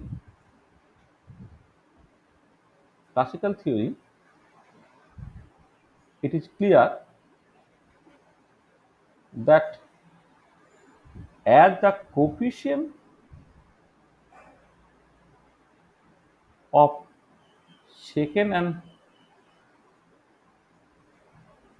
third terms are equal, মানে from classical theory it is clear that as the coefficients of second and third terms are equal, Stokes and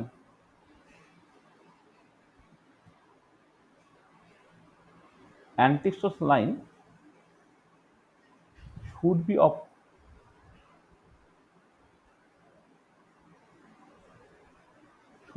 equal intensity। ঠিক আছে, second এবং third term should be of equal intensity, কিন্তু বাস্তবে তুমি দেখলে যে তারা ইকুয়াল ইন্টেন্সিটি নয়, এবং সেটা অ্যাকচুয়ালি কি হয় সেটা আমরা অলরেডি বলেছি।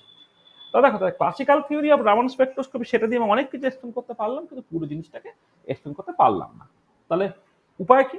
তাহলে উপায় হচ্ছে তোমাকে এবারে চলে আসতে হবে কোয়ান্টাম থিওরিতে। দেখো, এমনিতে অ্যাকচুয়াল যে কোয়ান্টাম থিওরি আর রামান স্পেকট্রোস্কোপি, সেটা বেশ কঠিন, বেশ ইনভলভ আর কি।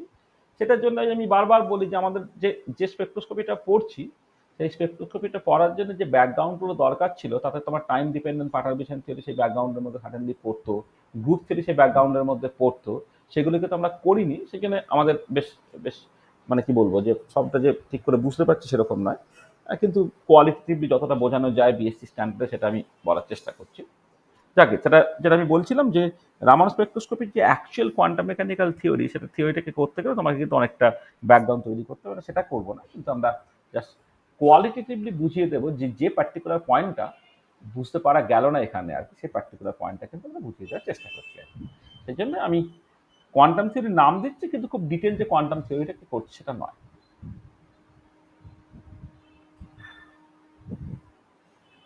Quantum theory of Raman spectroscopy.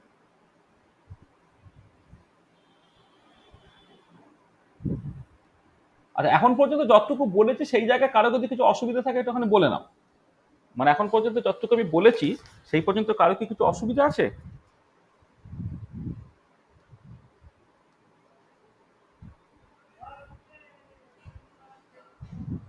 বলো, কোনো অসুবিধা থাকলে বলো।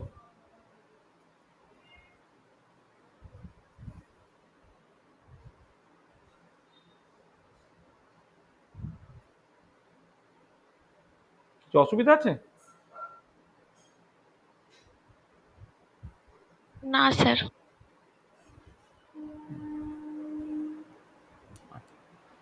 চলো তাহলে আমরা পরটা চলে আসি, quantum theory of Raman spectroscopy. দেখো, কোয়ান্টাম থিওরি রামান স্পেকট্রোস্কোপিতে যেটা প্রথমেই বলা হচ্ছে সেটা হচ্ছে যে লাইটকে তো কালেকশন অফ ফোটন ধরে নিতে হবে, সেটা প্রথমে ভাবতে হবে।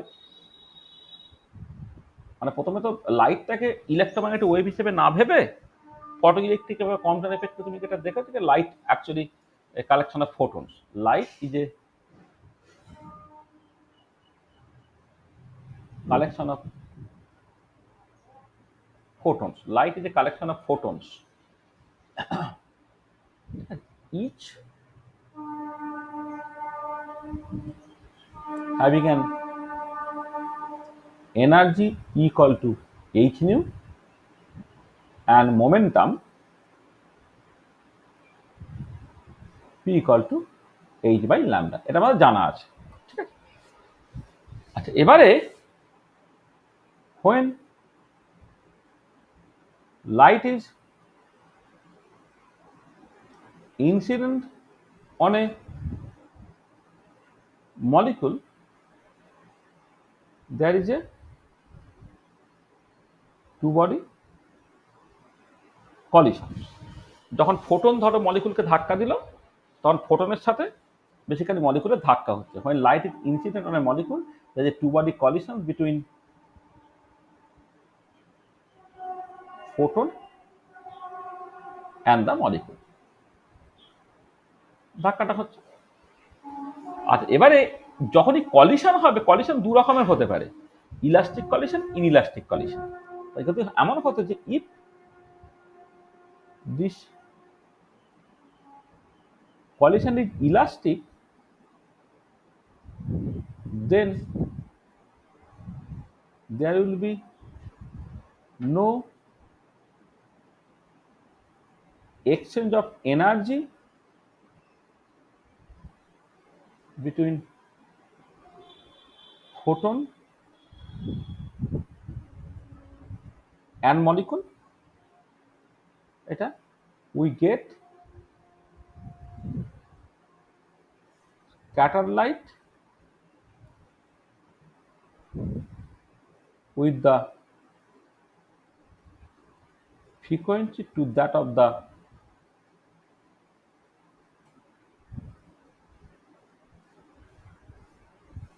incident light। এটা this gives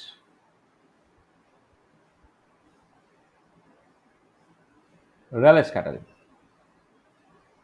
মানে যখন ফোটনের সঙ্গে মলিকুলের ধাক্কাটা যে ইলাস্টিক কলিশন, তখন ফোটন এবং মলিকুলের মধ্যে কোনো এনার্জি এক্সচেঞ্জ হচ্ছে না, তখন স্ক্যাটার্ড যে ফোটন তার এনার্জিটা, তখন ইনসিডেন্ট ফোটনের যে এনার্জি তার সঙ্গে, বা স্ক্যাটার ফোটনের যে ফ্রিকোয়েন্সিটা, ইনসিডেন্ট ফোটনের যে ফ্রিকোয়েন্সিগুলো তার সঙ্গে এক্স্যাক্টলি সমান হয়ে যাবে, এবং এটা তোমাকে দিচ্ছে র্যালে স্ক্যাটারিং। ঠিক আছে? আচ্ছা, এবার on the other hand,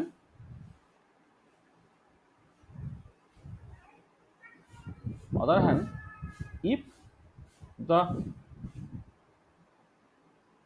collision is inelastic, then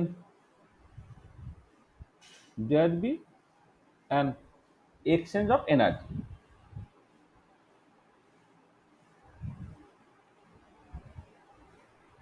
তখন কিন্তু একটা এনার্জি এক্সচেঞ্জ করবে, there will be an exchange of energy। আবার এক্সচেঞ্জ দু রকমের হতে পারে। যদি এমন হতো যে if the photon gives up a part of its energy to the molecule, then frequency of scattered photon will be less than that of the incident photon। এটা this gives Stokes লাইট, যেখানে ফ্রিকোয়েন্সিটা কমে গেল। আর উল্টো দিকে যদি এমন হতো, on the other hand,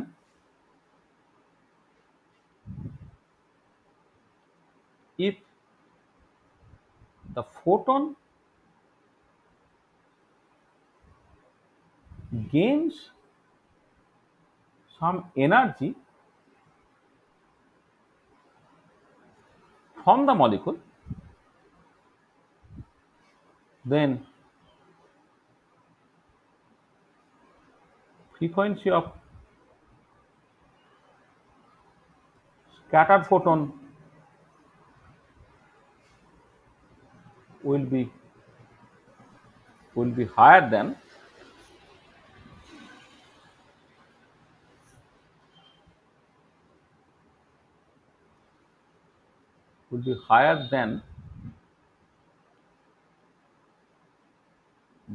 that of the incident photon।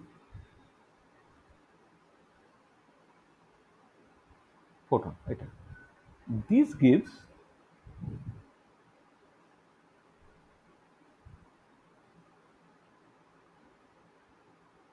Anti-Stokes line. হ্যাঁ, this give অ্যান্টি-স্টোকস লাইন। ঠিক আছে? এটা তোমার অ্যান্টি-স্টোকস লাইন দিচ্ছে। আচ্ছা, এবারে দেখো তোমার এই যে ইনইলাস্টিক স্ক্যাটারিং, যেটাকে ইনইলাস্টিক স্ক্যাটারিংয়ের যে বলা হয়, মানে স্ক্যাটারিং ক্রস সেকশন বা তোমার প্রবাবিলিটি বলতে পারে। মানে যখন কলিশনটা হচ্ছে দু রকমের পসিবিলিটি। তো একটা হচ্ছে ইলাস্টিক স্ক্যাটারিং, ইলাস্টিক কলিশন হতে পারে, একটা ইনইলাস্টিক কলিশন হতে পারে। এবার ইলাস্টিক কলিশন হওয়ার প্রবাবিলিটি অনেক বেশি দ্যান দ্য ইনইলাস্টিক কলিশন। সেই জন্য র্যালে লাইনটা হচ্ছে মোর ইন্টেন্স হবে than the anti Stokes line. তাহলে এখানে একটুখানি বলে নিই যে প্রবাবিলিটি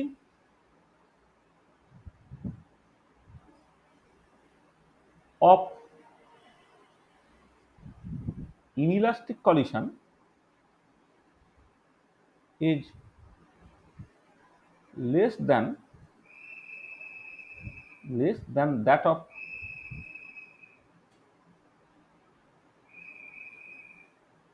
elastic collision. সেই জন্য hence Stokes না করে and Raman lines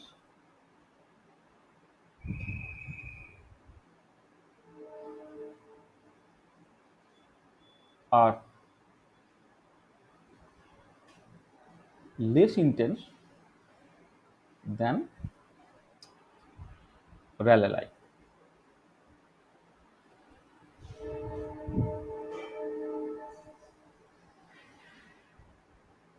Rayleigh line. তো দেখো কিছু কিছু জিনিস আমি অলরেডি ব্যাখ্যা করে ফেললাম। আচ্ছা, এবারে মেজর যে একবার জায়গা, আগের স্লাইডটা দেখা। হ্যাঁ আচ্ছা, এবারে দেখো মেজর যে জায়গাটা সেটা খুব ইম্পর্টেন্ট। মেজর যে জায়গাটা সেটা হচ্ছে এই যে যে যখন এই যে ইনইলাস্টিক কলিশনটা হচ্ছে, তাই ইনইলাস্টিক কলিশন হওয়ার সময় কি বলা হচ্ছে না, বলা হচ্ছে যে ফোটন এবং মলিকুল তাদের মধ্যে এনার্জি এক্সচেঞ্জ হচ্ছে। এই যে এনার্জি এক্সচেঞ্জ হওয়ার অ্যাকচুয়ালি মেকানিজমটা সেইটা একটুখানি ভালো করে বুঝতে হবে। ঠিক আছে, ঠিক আছে, যা হয়ে গেছে এই পেজটা। হ্যাঁ স্যার। তাহলে এবারে এই যে এনার্জি এক্সচেঞ্জ হচ্ছে তার মেকানিজমটা কি তোমায় বুঝতে হবে। যেটা ইম্পর্টেন্ট পয়েন্ট সেটা হচ্ছে এই যে তোমার কারেন্ট চলে গেল রে, কতক্ষণ চলবে আমি জানি না, আমার ব্যাটারি মোটেই ভালো ব্যাকআপ নেয় না। হ্যাঁ, মানে একদমই তো নিচ্ছিল না, এখন একটু হয়তো 2-5 মিনিট নিতে পারে। কারেন্ট চলে এলে ভালো, না হলে কিন্তু চলে যাবে। হ্যাঁ, মাথায় রেখো। আচ্ছা দেখো যেটা বলছিলাম সেটা হচ্ছে যে তোমার এই মেকানিজমটা কি হচ্ছে না, যেটা ইম্পর্টেন্ট যে when photon collide with the molecule, when photon collide with the molecule, then a short-lived transient complex is formed. তখন একটা short-lived transient complex তৈরি হচ্ছে। এসে গেছে। then a short-lived transient complex is formed. ঠিক আছে, একটা short-lived transient complex তোমার ফর্ম হচ্ছে। আচ্ছা, this transient complex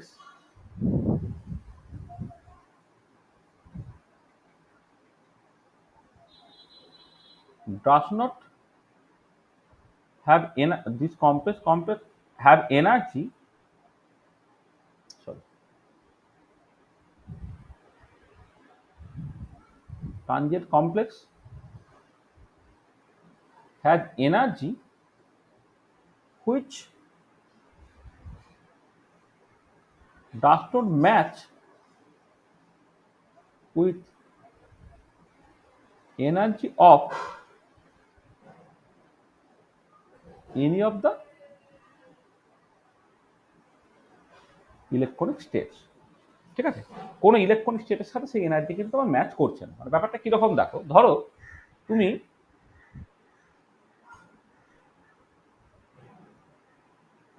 তুমি দুটো ইলেকট্রনিক স্টেট কনসিডার করছো, এ একটা ইলেকট্রনিক স্টেট আর এ একটা ধরো ইলেকট্রনিক স্টেট। মানে এদিকে তুমি এনার্জি প্লট করছো, এদিকে এনার্জি প্লট করছো। এইটা ধরে নাও একটা ইলেকট্রনিক স্টেট, ধরো গ্রাউন্ড ইলেকট্রনিক স্টেট হতে পারে, গ্রাউন্ড লিখে দিলাম, এটা গ্রাউন্ড ইলেকট্রনিক স্টেট। এটা ধরো তোমার এক্সাইটেড ইলেকট্রনিক স্টেট।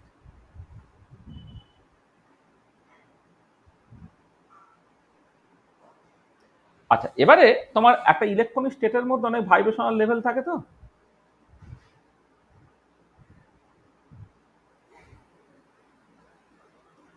মানে ভাইব্রেশনাল লেভেল বলতে পারো, তোমার রোটেশনাল লেভেল বলতে পারো।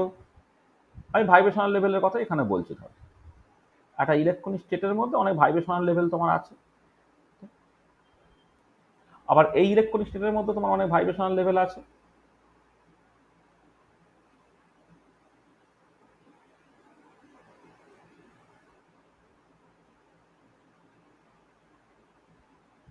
আর এই ইলেকট্রনিক স্টেটের মধ্যে অনেক ভাইব্রেশনাল লেভেল আছে।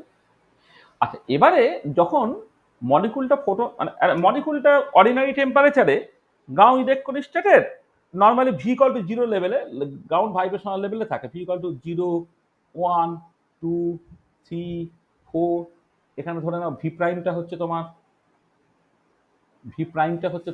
0, 1, 2, 3, 4।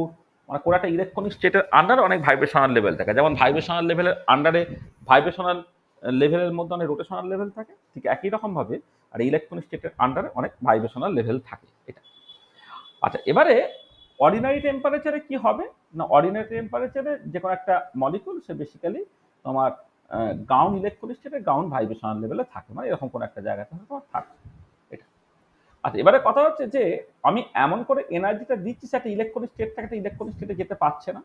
যখন ইলেকট্রনিক স্টেটে যেতে পারছে না, সে কোথায় যাচ্ছে না, এরকম একটা জায়গায় যাচ্ছে, যে জায়গাটা হচ্ছে তোমার সকল ট্রানজিয়েন্ট স্টেট। এটা হচ্ছে তোমার ট্রানজিয়েন্ট স্টেট। এটা কিন্তু কোনো স্টেবল ইলেকট্রনিক স্টেট না, এটাকে বলছে তোমার transient state.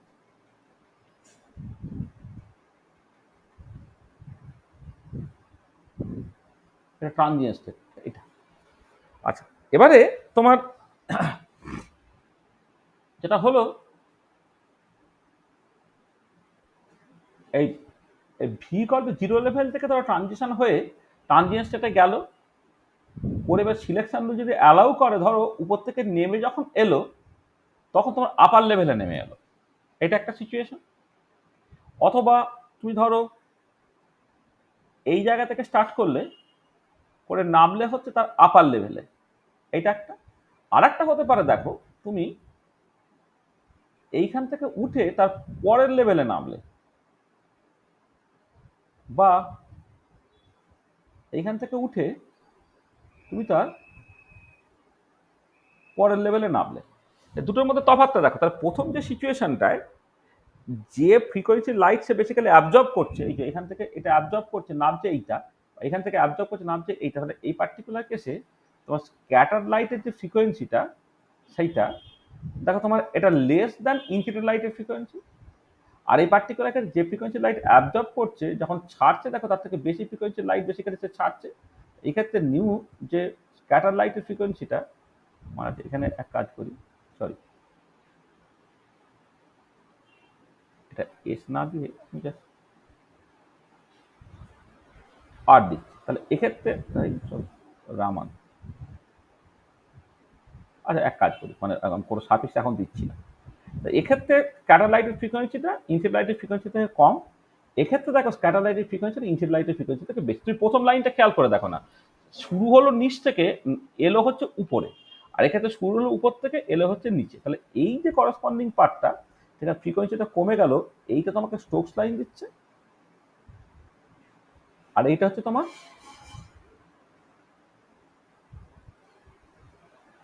Anti Stokes line দিচ্ছে।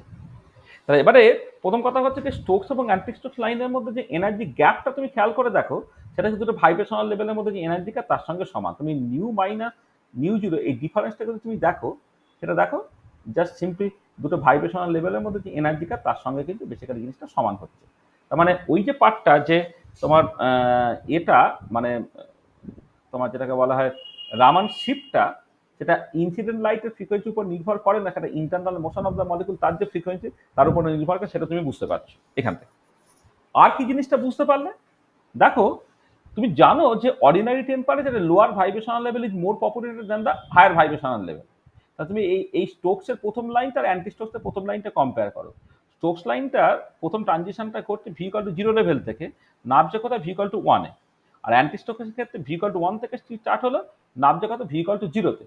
তাহলে v equal to 0 is more populated than the v equal to 1 level. এবার যে লেভেল থেকে ট্রানজিশনটা করে তার পপুলেশনটা কত বেশি হয়, তার ইন্টেন্সিটি তত বেশি হয়। তারপরে পরিষ্কার ordinary temperature Stokes line will be more intense than the anti Stokes line. এবার টেম্পারেচার যখন তুমি বাড়াচ্ছ তখন কি হচ্ছে, লোয়ার ভাইব্রেশনাল লেভেলের সাথে সাথে এক্সাইটেড ভাইব্রেশনাল লেভেলগুলো পপুলেট হতে আরম্ভ করে। তখন এই লোয়ার ভাইব্রেশনাল লেভেলের পপুলেশনটা গ্র্যাজুয়ালি কমছে বলে স্টোকস লাইন ইন্টেন্সিটি গ্র্যাজুয়ালি কমছে, আর এক্সাইটেড ভাইব্রেশনাল লেভেলের পপুলেশনটা গ্র্যাজুয়ালি বাড়ছে বলে অ্যান্টিস্টোক লাইনের ইন্টেন্সিটিটা গ্র্যাজুয়ালি তোমার বাড়ছে। এবার টেম্পারেচার খুব বেশি হয়ে গেলে সমস্ত এনার্জি লেভেলস ইকুয়ালি পপুলেটেড হয়ে যায়, আর সমস্ত এনার্জি লেভেলস ইকুয়ালি পপুলেটেড হয়ে গেলে তোমার সমস্ত স্টোকস এবং অ্যান্টিস্টোক লাইন ইকুয়ালি ইন্টেন্স বলে তোমার মনে হবে। তাহলে কি হলো, তাহলে এই পার্টটাকে এক্সপ্লেন করে ফেলা যায়। সেটা হচ্ছে কি, দেখো যে at ordinary temperature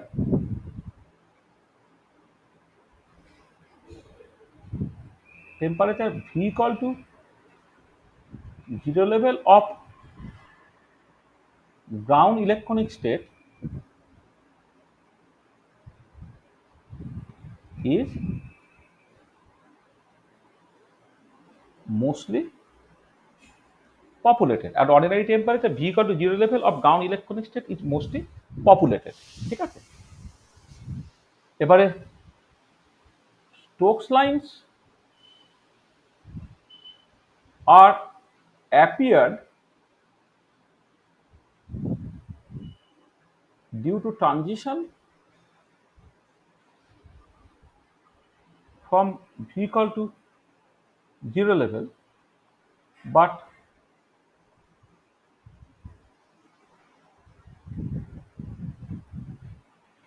anti-Stokes lines are appeared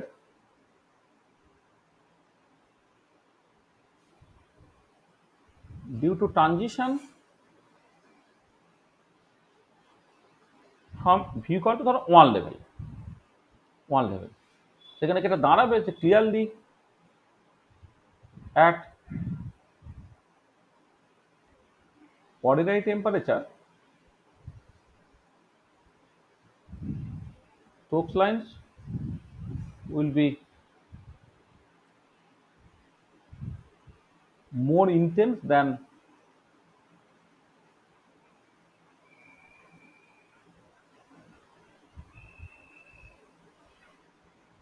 anti-Stokes line। এটা সেখানে Stokes লাইনটা মোর ইন্টেন্স হবে দ্যান দ্য anti-Stokes line। এটা এবার when temperature increases,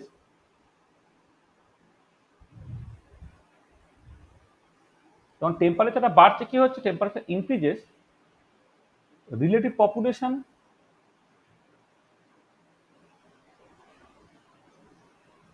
of V equal to 0 level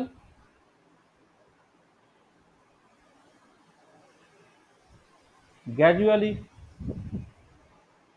decreases and that of V equal to 1 level gradually increases। তাহলে when temperature increases, relative population of V equal to 0 level gradually decreases and that of V equal to 1 level gradually increases। এইটা তাহলে hence relative intensity of Stokes lines gradually decreases and that of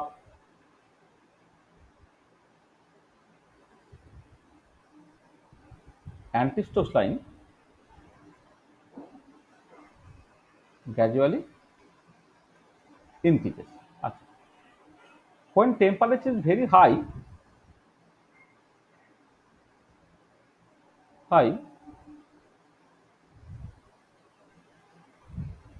all energy levels are equally populated and hence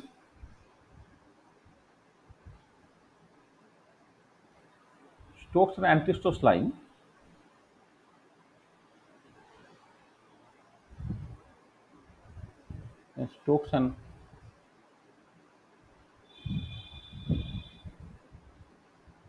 antistress line will be of equal intensity. তাহলে এই যে quantum theory of যেটা Ramon spectroscopy, সেটা আমি qualitatively বললাম, এটা খুব important. এরপরে যখন ভাইব্রেশনাল এবং রোটেশনাল রামন স্পেকট্রোস্কোপি আমি এক্সাম্পল হিসেবে দেখাবো, সেখানে কিন্তু তুমি পরিষ্কার দেখতে পাবে যে এই রকম করেই অ্যাকচুয়ালি ব্যাপারগুলোকে ভাবা হচ্ছে, মানে যে ট্রানজিশন ফ্রিকোয়েন্সিতে এক্স্যাক্টলি কত হবে রামানে, হ্যাঁ, সেগুলো কিন্তু তুমি এখান থেকে অ্যাকচুয়ালি বুঝতে পারবে। তো দেখো, তাহলে আমি এই রামন স্পেকট্রোস্কোপি থেকে বেসিক কথাবার্তা বলা, যেগুলো তোমার মানে ভাইব্রেশনাল বা রোটেশনাল আলাদা করে রামন স্পেকট্রোস্কোপি মেনশন না করে জাস্ট রামন স্পেকট্রোস্কোপির যে জেনারেল যে স্টেটমেন্টগুলো, যে জেনারেল যে কথাবার্তাগুলো বলা, সেগুলো আমরা বললাম আর কি। এটা আচ্ছা, এবারে এই যে রামন স্পেকট্রোস্কোপি বা রামন স্ক্যাটারিং এবং তার সঙ্গে খুব কাছাকাছি শুনতে হচ্ছে তোমার র্যালে স্ক্যাটারিং, সরি, কাছাকাছি শুনতে হচ্ছে Compton scattering.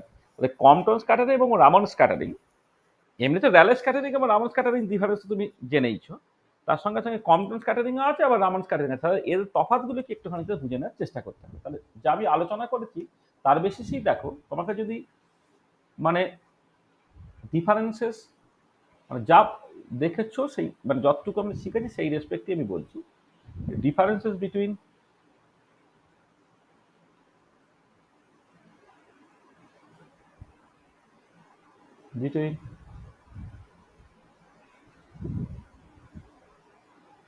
Rayleigh scattering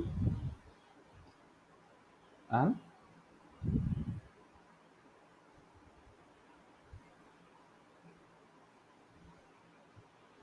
Ramon scattering যদি তুমি দেখো, ধরো এদিকে আমি র্যালে স্ক্যাটারিং লিখলাম,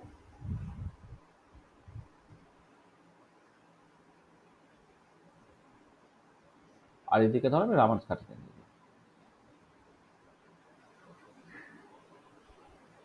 হ্যাঁ,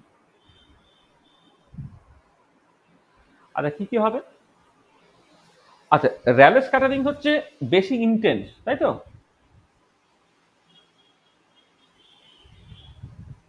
এখানে এটা হচ্ছে তোমার লেস ইন্টেন্স।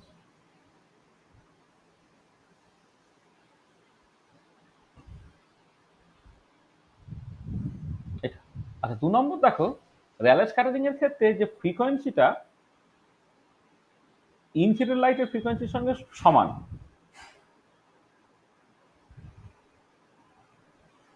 মানে মানে যখন র্যালে স্ক্যাটারিং হবে তার ফ্রিকোয়েন্সি ইনসিডেন্ট লাইটের ফ্রিকোয়েন্সির সঙ্গে সমান। এক্ষেত্রে হচ্ছে নিউটা either greater than nu zero or নিউটা either less than nu zero রামানের ক্ষেত্রে। 3 নম্বর হচ্ছে এই র্যালে স্ক্যাটারিংটা অ্যাপিয়ার করছে কেন? এটা ইলাস্টিক স্ক্যাটারিং।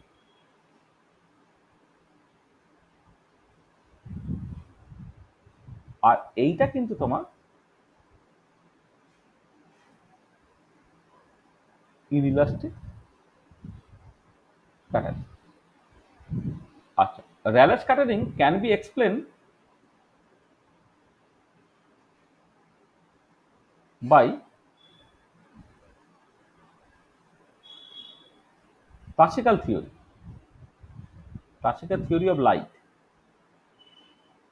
এইটা এইটা হচ্ছে cannot be explained by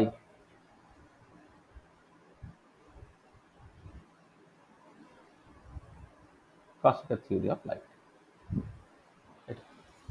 এইগুলো হচ্ছে র্যালে স্ক্যাটারিং এবং রামান স্ক্যাটারিং এর মধ্যে হচ্ছে তোমার মেজর ডিফারেন্সেস গুলো। এটা আচ্ছা, এবারে তুমি কিন্তু উল্টো দিকে, আচ্ছা পরের পাতা কি করি, যদি তুমি কম্পটন স্ক্যাটারিং আর রামান স্ক্যাটারিং কম্পেয়ার করো, ডিফারেন্সেস বিটুইন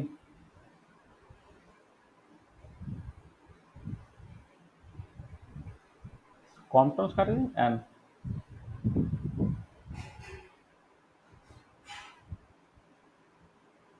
রামান স্ক্যাটারিং।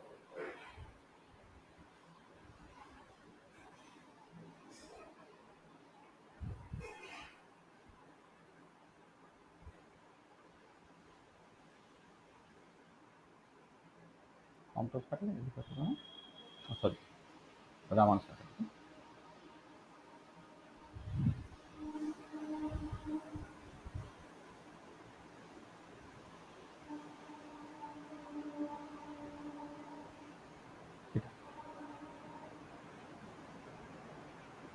আচ্ছা, কন্ট্রাস্ট এফেক্ট তুমি পড়েছো, এখানে কন্ট্রাস্ট কাটিং কিন্তু এক্স রে নিয়ে, তাই তো? এটা হচ্ছে scattering of X ray, X ray by a crystal. আর এখানে হচ্ছে scattering of UV visible light, scattering UV visible light by a molecule। এটা আচ্ছা, যখন কম্পটাউন্ড স্ক্যাটারিং হয় কি হয়, এনার্জিটা সবসময় কমে, অর্থাৎ ফ্রিকোয়েন্সিটা কমে বা ওয়েভলেন্থ বাড়ে। তাহলে এই পার্টিকুলার কেসে হচ্ছে যে ফ্রিকোয়েন্সি অফ স্ক্যাটার লাইট নিউটা always less than nu zero. Nu zero হচ্ছে ইনসিডেন্ট রেডিয়েশন, যেটা ইনসিডেন্ট রেডিয়েশন। দেখো তুমি খেয়াল করে দেখো, কম্পটাউন্ড স্ক্যাটারিং এর ক্ষেত্রে এনার্জিটা কমে যায়, মানে ইলেকট্রনটাকে রিকয়েল করতে এনার্জিটা কমে যায়, সেই জন্য স্ক্যাটার ফোটনের এনার্জিটা কমে যাচ্ছে, মানে ফ্রিকোয়েন্সি কমে যাচ্ছে বা ওয়েভলেন্থ বেড়ে যাচ্ছে। কিন্তু রামানে কি হলো, রামানের ক্ষেত্রে কিন্তু এনার্জিটা বাড়তে পারে কমতে পারে। তার frequency of scatter light new may be greater than nu zero or less than nu zero depending on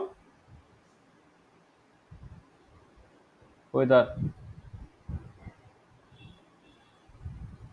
it is anti-Stokes line or Stokes line। Frequency বেড়ে গেলে অ্যান্টি-স্টোকস লাইন, নাহলে তোমার স্টোকস লাইন। এটা আচ্ছা, এর ক্ষেত্রে যেটা করে যে কম্পটাউন শিফট যেটা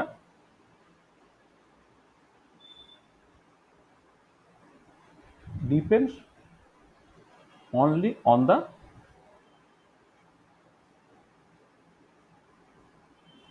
স্ক্যাটারিং অ্যাঙ্গেল থিটা, তার উপর ডিপেন্ড করে। এর ক্ষেত্রে যে রামান শিফট যেটা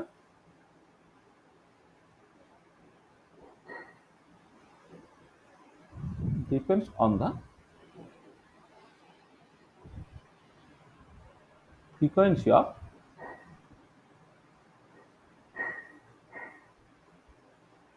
internal motion of the molecule। এইগুলো হচ্ছে মূলত তোমার কম্পটাউন্ড স্ক্যাটারিং এবং রামান স্ক্যাটারিং এর মধ্যে হচ্ছে তোমার তফাৎ। ওই এরকম সময় 2 নম্বরের কোশ্চেন হিসেবে দিয়ে দেয় যে এর দুটো পার্থক্য বলো বা ওর দুটো পার্থক্য বলো, সেগুলো আমি এখানে তোমার এটা বলে দিলাম আর কি। এরপরে তোমার ধরো ফ্লুরোসেন্সের সাথে যদি রামান স্ক্যাটারিং এর তোমাকে তফাৎটা করতে বলে, সেটা আমরা পরে করবো। ফ্লুরোসেন্স যেহেতু এখনো পড়ানো হয়নি, ফ্লুরোসেন্সের সঙ্গে তোমার রামানের তফাৎটা করে, তফাৎটা এখন একটু বুঝতে অসুবিধা হবে, কারণ ফ্লুরোসেন্সের প্রপার্টিগুলো তুমি জানো না। তখন আমি দেখবে তোমাকে করতে পারবো, মানে দেখাতে পারবো আর সেগুলো। সেগুলো তখন মানে ফ্লুরোসেন্স যখন পড়বো তখন আমি বলে দেবো যে ফ্লুরোসেন্সের সঙ্গে কম্পাউন্ড এফেক্টের তফাৎ কি, ফ্লুরোসেন্সের সঙ্গে ফসফোরেসেন্সের সঙ্গে তফাৎ কি, ফ্লুরোসেন্স বা ফসফোরেসেন্সের সঙ্গে রামান স্ক্যাটারিং এর কি তফাৎ, এগুলো তখন জাস্ট আলোচনা করা যাবে। এটা আচ্ছা, তাহলে আমরা রামান স্পেকট্রোস্কোপি জেনারেল কথাবার্তাগুলো বললাম। আচ্ছা, এবারে তুমি যখন অ্যাকচুয়ালি রামান স্পেকট্রোস্কোপি পড়তে চাইবে, তখন রামান স্পেকট্রোস্কোপিতে একটা দুটো হেডিং দিয়ে পড়তে হবে।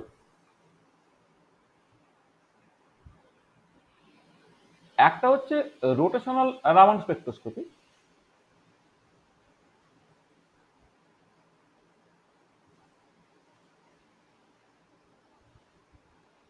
দেখো আমি সবসময় জেনারেলি বলছি যে Raman spectroscopy associated to internal motion of the molecule, বা ইন্টারনাল মোশন বলতে মলিকুলার রোটেশনও বোঝায়, মলিকুলার ভাইব্রেশনও বোঝায়। তাহলে আমি জাস্ট রোটেশনাল রামান স্পেকট্রোস্কোপি, যেখানে মলিকুলার রোটেশনটা ইনভলভ হচ্ছে, সেটা আমাকে দেখতে হবে। রোটেশনাল রামান স্পেকট্রোস্কোপি, এটাকে দেখতে হবে। আচ্ছা, এইখান থেকে আমি রোটেশনাল রামান স্পেকট্রোস্কোপি থেকে করে যেটা মূল জায়গা, সেটা হচ্ছে যে determination of bond length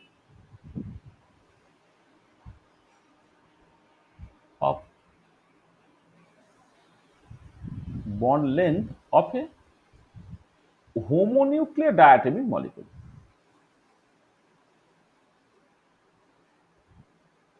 তোমরা যখন পিওর রোটেশনাল স্পেকট্রোস্কোপি করেছিলে, পিওর রোটেশনাল স্পেকট্রোস্কোপি বা মাইক্রোস্পেকট্রোস্কোপি যখন করেছিলে, তখন তুমি খেয়াল করো সেখানে বলা হয়েছিল যে টু বি মাইক্রোওয়েভ অ্যাক্টিভ মলিকুলটাকে পোলার হতে হবে। সেখানে হেটেরোনিউক্লিয়ার ডায়াটমিক মলিকুলে বন্ড লেন্থ তুমি বের করতে পারছিলে, কিন্তু হোমোনিউক্লিয়ার ডায়াটমিক মলিকুলে বন্ড লেন্থ তুমি বের করতে পারছিলে না, কারণ হোমোনিউক্লিয়ার ডায়াটমিক মলিকুল নন পোলার হয়ে যাওয়ার জন্য সে মাইক্রোস্পেকট্রোস্কোপি রেসপন্সই করছিল না। কিন্তু এই রোটেশনাল রামান স্পেকট্রোস্কোপি আমাকে হেল্প করবে তোমার ডিটারমিনেশন অফ বন্ড লেন্থ তবে হোমোনিউক্লিয়ার ডায়াটমিক মলিকুল। সেখানে সিলেকশন রুল পাল্টে যাবে ইত্যাদি ইত্যাদি করে, সেই একটা জায়গা তোমার খুব ইম্পর্টেন্ট। আর একটা ইম্পর্টেন্ট জায়গায় তোমায় আসতে হবে, সেটা হচ্ছে vibrational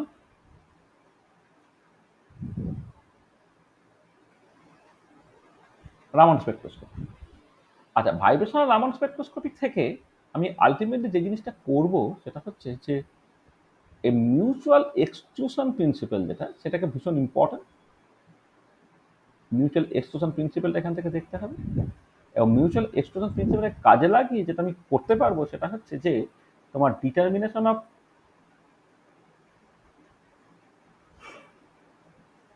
structure of A to B type molecule. Determination of structure of A to B type molecule. ঠিক আছে? তা এটা আরেকটা ভীষণ ইম্পর্টেন্ট জায়গা যেটা আমাদের করতে হবে। তাহলে একটা হচ্ছে রোটেশনাল রামান স্পেকট্রোস্কোপি, সেইটাতে করে determination of bond length of homonuclear diatomic molecule. আর একটা হচ্ছে তোমার vibrational Raman spectroscopy. Vibrational Raman spectroscopy থেকে আলটিমেটলি আমাদের টার্গেট থাকবে মিউচুয়াল এক্সক্লুশন প্রিন্সিপালে যাওয়া, আর মিউচুয়াল এক্সক্লুশন প্রিন্সিপালে গিয়ে সেইখান থেকে A to B টাইপের মলিকুল, তার স্ট্রাকচার মানে A to B টাইপের মলিকুল মানে তুমি বুঝতে পারছো, ধরো water molecule, carbon dioxide molecule, এবারে কেউ কেউ লিনিয়ার সেন্ট্রোসিমেট্রিক, মানে তুমি ধরো অ্যাজ ফর এক্সাম্পল আমি বলছি যে কার্বন ডাইঅক্সাইড মলিকুল ধরো, এটা হচ্ছে সেন্ট্রোসিমেট্রিক,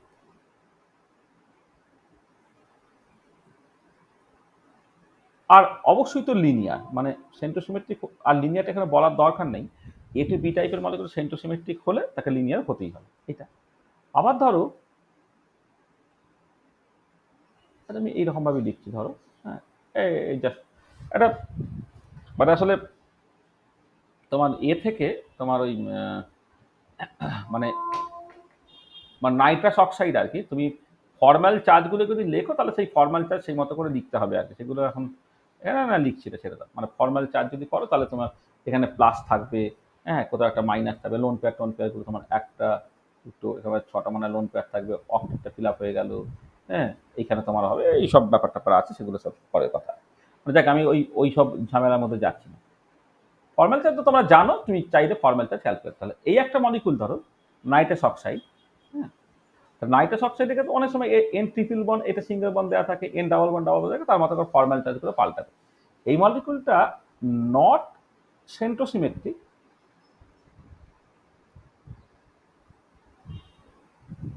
নট সেন্ট্রোসিমেট্রিক বাট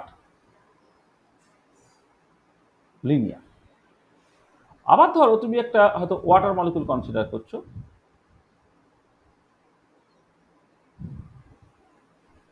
এটা সাডেনলি হচ্ছে সেন্ট্রোসিমেট্রিক হওয়ার তো কোশ্চেনই নেই, আর এটা নন লিনিয়ার।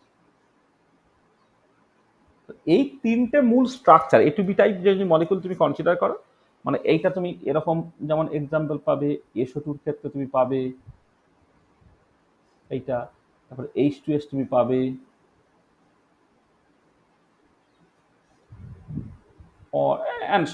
অনেক তুমি পাবে আর কি, এরা সব হচ্ছে নন লিনিয়ার মলিকুল। ঠিক আছে, তাহলে অ্যাকচুয়ালি স্ট্রাকচারটা কি সেইটা বোঝার রাস্তা হচ্ছে মিউচুয়াল এক্সক্লুশন প্রিন্সিপালটাকে কাজে লাগানো। আর তার সঙ্গে সঙ্গে আমরা আগের দিন বলেছিলাম যখন রোটেশনাল ভাইব্রেশনাল স্পেকট্রোস্কোপি করেছিলাম, তখন বলেছিলাম যে যদি তুমি অন্ততপক্ষে একটা পিআর ব্যান্ড পাও, নট পিকিউআর, তখন তুমি বলে দিতে পারবে যে মলিকুলটা তোমার ইয়ে মলিকুল, নন লিনিয়ার মলিকুল। একটা অন্তত ভাইব্রেশনাল ব্যান্ড যদি পিআর হয় ইনস্টেড অফ পিকিউআর, তখন মলিকুলটা হচ্ছে তোমার লিনিয়ার মলিকুল। তো সেই প্রপার্টিটা তোমার এখানে কাজে লাগাতে হবে। তাহলে এই হচ্ছে রামান স্পেকট্রোস্কোপি, যেটা আমি আলটিমেটলি করতে চলেছি আর কি। এটা তাহলে আমি বেসিক ডিসকাশনগুলোকে করলাম। তাহলে পরের দিনে, আজকে এই পর্যন্তই থাকবে, পরের দিনে তোমার ওই রোটেশনাল লেভেল এবং ভাইব্রেশনাল লেভেল আলাদা করে সেখান থেকে এ টু বি টাইপের মলিকুল স্ট্রাকচার, এ টু বি টাইপের মলিকুলার স্ট্রাকচারটা কেমন হবে সেটাকে বলে দেওয়া। এইটা হচ্ছে তোমার নেক্সট ক্লাসে। তাহলে নেক্সট লেকচার আমি যেটা অ্যাকচুয়ালি করতে চলেছি। ঠিক আছে, তাহলে আজকে এই পর্যন্তই থাক।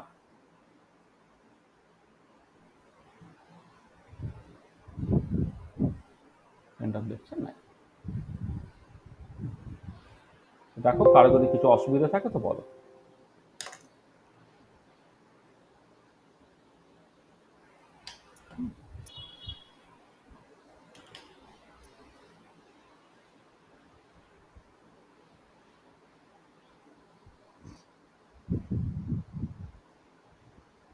স্যার হ্যাঁ বলো।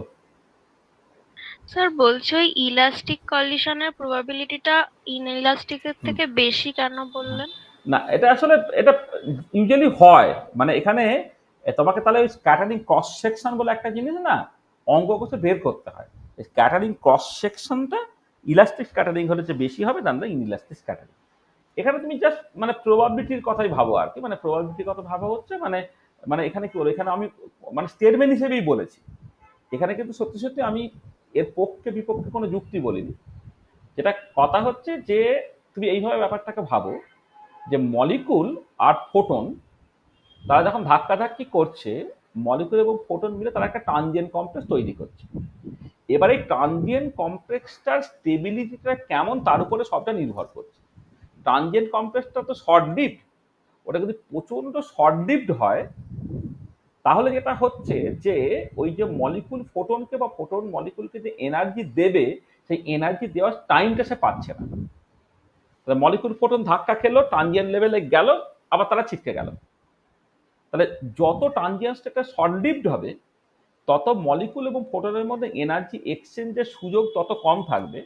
আর এনার্জি এক্সচেঞ্জের সুযোগ যখন থাকছে না সেটাই হচ্ছে তোমার ইলাস্টিক কলিশন, যেটা তোমাকে আলটিমেটলি রিয়াল স্ক্যাটারিং দিচ্ছে। আর যদি ট্রানজিয়েন্ট কমপ্লেক্সটা সামহাউ সাফিসিয়েন্টলি স্টেবল হয়ে যায় তখন কিন্তু মলিকুল ফোটনকে বা ফোটন মলিকুলকে এনার্জি দেওয়ার বা এনার্জি এক্সচেঞ্জ করার সাফিসিয়েন্ট সময়টা পাবে। ওই সময়টা যদি পায় তাহলে তোমার দেখো ওই ফোটন মলিকুলকে এনার্জি দিলে ফোটনের এনার্জি কমে গেল, সেখানে তুমি স্টোকস লাইন পেলে। আর ফোটন মলিকুল থেকে যদি এনার্জি কিছুটা নিয়ে নেয় তাহলে তোমার অ্যান্টি স্টোকস লাইন তুমি পেলে, যেখানে ফোটনের এনার্জি বা ফ্রিকোয়েন্সি কিছুটা তোমার বেড়ে গেল।